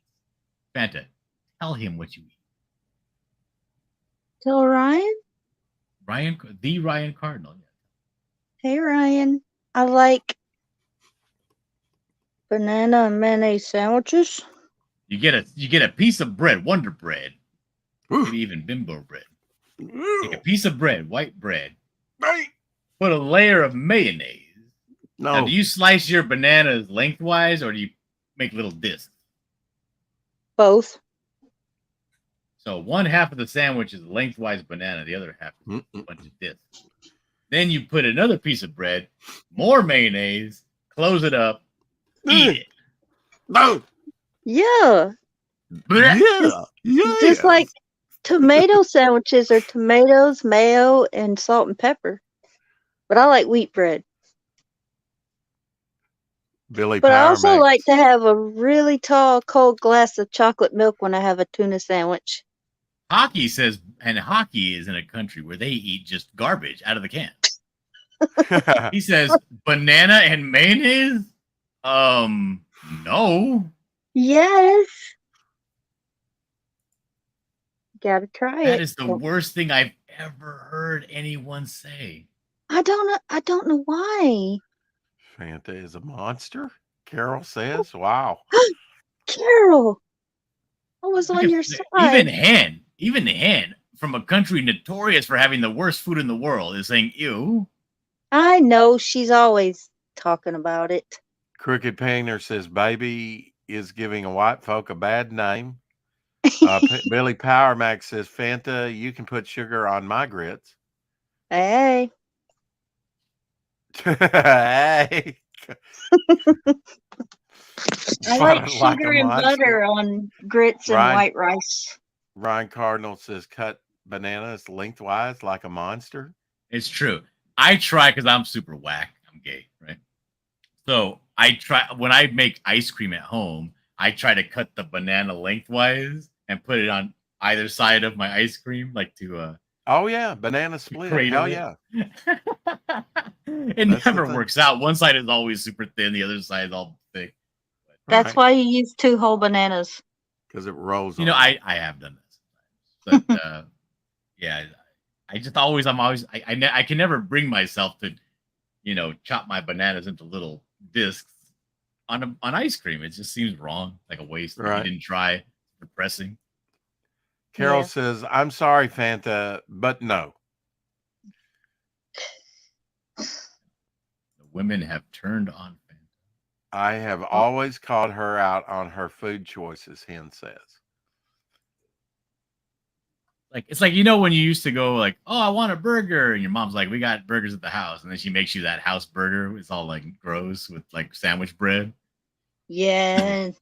That's what it's like when you eat ice cream and you chop the bananas into discs. Like depressing like that. It's like, this isn't a real ice cream. Ryan Cardinal says Fanta is a 2-hole banana kind of gal. Confirmed. Yep. This girl 2-fisting bananas like a champ. Jeez. I can see Dillard making sundaes and giggling like Catholic schoolgirl. I love ice cream. That's one thing that was really hard for me to like cut down on eating with ice cream because I just man, like I would have like when we had like birthday parties for the kids, I would be like my idea would be like let's have an ice cream bar or let's have an ice cream social or I'm just gonna go get all this stuff and just make everybody root beer floats. It's fun. It's good. Ice cream's great. But I'm gonna get out of here, Rex. Okay, enjoy. I'm gonna go eat a burger. I'm not gonna enjoy your burger. Enjoy your burger. Yeah, and What stop. I need your permission like some now. Catholic schoolgirl. No, I'm wishing you a happy burger time. Yay! It's gonna be so good. But will the burger have? I want to take the kids, but one of them's sick. Should I take one and not the other? Well, depends on how sick she is. If she's got pneumonia, surely don't get her out. But you know. No, but I mean, how would you feel if like you were a kid and like they took your sister and not you? Yeah, bring her something special back, just for her. Jason says, "Happy burger time, Dillard." Burger time. Burger time. Happy burger time. Yeah, I would take the little girl with sniffles. Absolutely. I wouldn't leave her out. It's cold out. I don't want her to be outside. Yeah, just bring her back something special. Yeah, just tell her you'll bring her back something special. Like, what if I leave them both and just say we're gonna go mail something? We'll be back. There you go. That'll work. Save me some money on a third meal. Liar. Reading my earlier comment, Rex. I did. Happy burger. Okay, it sounds wrong, Fanta. That sounded wrong. Okay. I don't know. Right, you guys stay out of trouble. Rex, please don't go around causing any more international incidents. CG Civil War happened because of Rex's stream. Mm-hmm. Oh. Yeah. Well. You guys try to stay out of trouble. I don't know. That's what happens when you try and be Switzerland. We'll be safe. Talk to you soon. Right. I'll see you guys later. Bye. Bye, Dillard. Jason says Rex reads worse than I do. He does, Jason. Hen says. Jason's got that. He's got a cool thing though. He's got a app or whatever that reads him the chat. Oh yeah, I've seen that. Yeah, there's some. I've seen I don't think it was David Finch, but I know Gary, Mighty Titan, Gary Shipman, has that. I think maybe Acupad does too. I think that's pretty cool that it reads your comments to the person. Yeah. Automatically. Sort of robotized, but yeah. Well, Speak Chat. She's a sexy British lady, Jason says. Only I can high gear it through something. Hold on. Hear it through? I don't know. Yeah, we were making him listen to British swear words all night. Don't get that. I will abuse it. Cricket Painter says. Here? Okay. Yeah, we were making him listen to British swear words all night.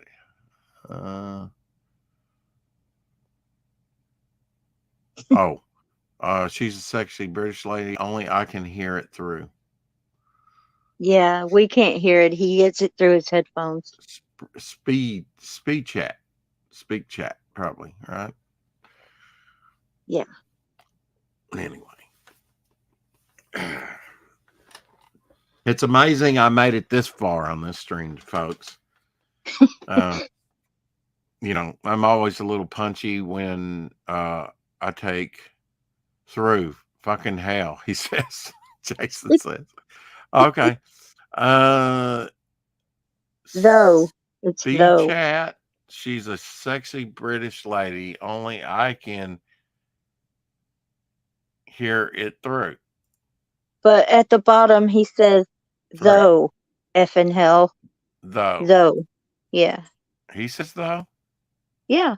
I can only hear it, though. Oh, okay. Yeah. Yeah. He still said it wrong. Oh, me. Yeah, well. There's no R. What the hell? No correlation, in this paperwork. It's all shuffled See, together.